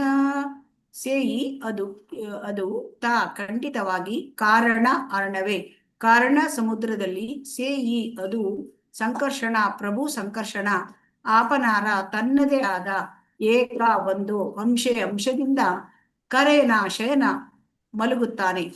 ಅನುವಾದ ಶ್ರೀಲ ಪ್ರಭುಪಾದರಿಗೆ ಜಯವಾಗಲಿ. ಆ ಸಮುದ್ರದಲ್ಲಿ ಪ್ರಭು ಸಂಕರ್ಷಣನ ಒಂದು ಸ್ವಾಂಶ ವಿಸ್ತರಣೆಯು ಮಲಗಿರುತ್ತಾನೆ. ಧನ್ಯವಾದಗಳು ಮಾತಾಜಿ. ಹರೇ ಕೃಷ್ಣ. ಹರೇ ಕೃಷ್ಣ ಮಾತಾಜಿ. ಧನ್ಯವಾದಗಳು. ಅಂದ್ರೆ ಈ ಕಾರಣದ ಸಾಗರದಲ್ಲಿ ಸೇಯಿ ಸಂಕರ್ಷಣ ತನ್ನ ಒಂದು ಅಂಶದಿಂದ ಶಯನ ಮಾಡಿರ್ತಾನೆ. ಅಂದ್ರೆ ಆ ಕಾರಣ ಸಾಗರದಲ್ಲಿ ಭಗವಾನ್ ಸಂಕರ್ಷಣನ ಒಂದು ಅಂಶ ಅಲ್ಲಿ ಬಂದು ಶಯನ ಮಾಡಿರ್ತಾನಂತೆ ಆ ಕಾರಣ ಸಾಗರದಲ್ಲಿ.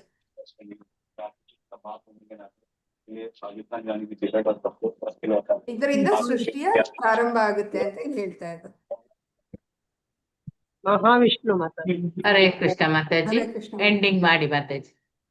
ವಾಂಛಾ ಕಲ್ಪತರುಭ್ಯಶ್ಚ ಕೃಪಾ ಸಿಂಧುಭ್ಯ ಏವ ಚ ಪತಿತಾನಾಂ ಪಾವನೇಭ್ಯೋ ವೈಷ್ಣವೇಭ್ಯೋ ನಮೋ ನಮಃ. ಹರೇ ಕೃಷ್ಣ ಮಾತಾಜಿ. ಏನ್ ಮಾತಾಜಿ ಶಕುಂತಳ ಮಾತಾಜಿ, ಏನು ವಿಷಯ? ಸಂಕರ್ಷಣನ ಮಹಾಂಶ ಅಂತ ಹೇಳಿದ್ರಲ್ಲ, ಮಹಾವಿಷ್ಣು ಅಂತ ಹೇಳಿದೆ, ಕಾರಣಶಾಹಿ ವಿಷ್ಣು ಅಂತ ಹೇಳಿ.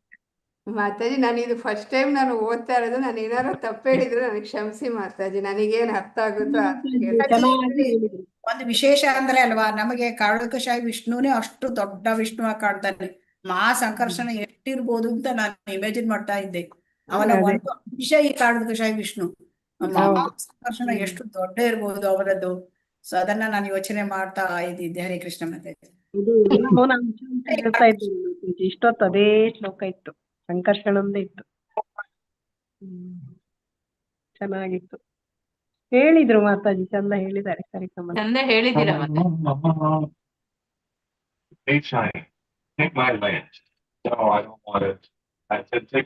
ಸುಜಾತ ಮಾತಾಜಿ, ಮ್ಯೂಟ್ ಮಾಡ್ಕೊಳ್ಳಿ. ನನಗೆ ಹೇಳೋ ಮುಂದೆ ನೀವು ಹೇಳ್ದಂಗೆ ನಂಗೆ ಸಂಕರ್ಷಣ ಮಹಾವಿಷ್ಣು ಹೆಸರುಗಳು ಸ್ವಲ್ಪ ಕನ್ಫ್ಯೂಷನ್ ಆಗುತ್ತೆ ಹೇಳ್ತಾ ಇರೋ ಮುಂದೆ. ಹಂಗಾಗಿ ನಾನು ಅದ್ರ ಜಾಗದಲ್ಲಿ ಇದನ್ನ ಏನಾದ್ರು ಹೇಳಿದ್ರೂ ಕ್ಷಮಿಸಿ ಅಂತ ಕೇಳಿದ್ ಮಾತಾಜಿ. ಓಕೆ, ಹರೇ ಕೃಷ್ಣ. ಅವರ ಅಂಶವೇ ಅಲ್ವಾ ಮಾತಾಜಿ, ಸಂಕರ್ಷಣನದ್ದೇ ಎಲ್ಲ, ಬಲರಾಮನದ್ದೇ ಅಲ್ಲ ಎಲ್ಲ ವಿಸ್ತರಣೆಗಳು. ಬಲರಾಮ, ನಿತ್ಯಾನಂದ ಎಲ್ಲ ಕೂಡ ಎಲ್ಲವೂ ಬಲರಾಮನಿಂದಲೇ ಬರುವಂತದ್ದು ಸ್ವಾಂಶ ವಿಸ್ತರಣೆ. ಅಟೆಂಡೆನ್ಸ್ ಎಲ್ಲರೂ ಹಾಕಿದ್ರಾ? ಮೀಟಿಂಗ್ ಎಂಡ್ ಮಾಡ್ಲಾ? ಮಾತಾಜಿ ಒಂದ್ ನಿಮಿಷ ನಾನು ಹಾಕಿಲ್ಲ. ಹರೇ ಕೃಷ್ಣ ಮಾತಾಜಿ, ಧನ್ಯವಾದಗಳು. ಧನ್ಯವಾದಗಳು ಧನ್ಯವಾದಗಳು ಮಾತಾಜಿ. ಹರೇ ಕೃಷ್ಣ ಧನ್ಯವಾದಗಳು. Mataji. Thank you so much. ಧನ್ಯವಾದಗಳು ನಾಗವೇಣಿ ಮಾತಾಜಿ. ಹಾ ಹೇಳಿ ಮಾತಾಜಿ. ನಾಳೆಯ ನಾಡಿದ್ದ ಯುಗಾದಿ 2 ದಿವಸ ಸಹ ಮಾಡಿ. ಶುಗರ್ ನಾವು ಬೇಕಾದ್ರೆ ಒಂದಿನ ಮತ್ತೆ ಮಾಡಿ, ಶುಗರ್ ಇಲ್ದೇ ಇರೋರು 2 ಸರಿ ಮಾಡಿ. ಹರೇ ಕೃಷ್ಣ ಮಾತಾಜಿ. ಧನ್ಯವಾದಗಳು.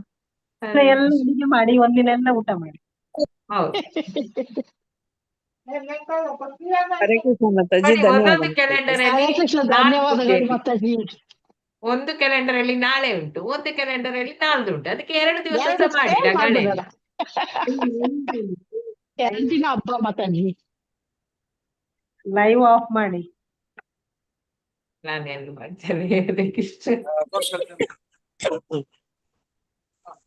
ಕೃಷ್ಣನಿಗೆ ಇಷ್ಟ ಆಗ್ತದೆ 2 ದಿವಸ ಸಹ ಮಾಡಿ, ಖುಷಿ ಆಗ್ತದೆ.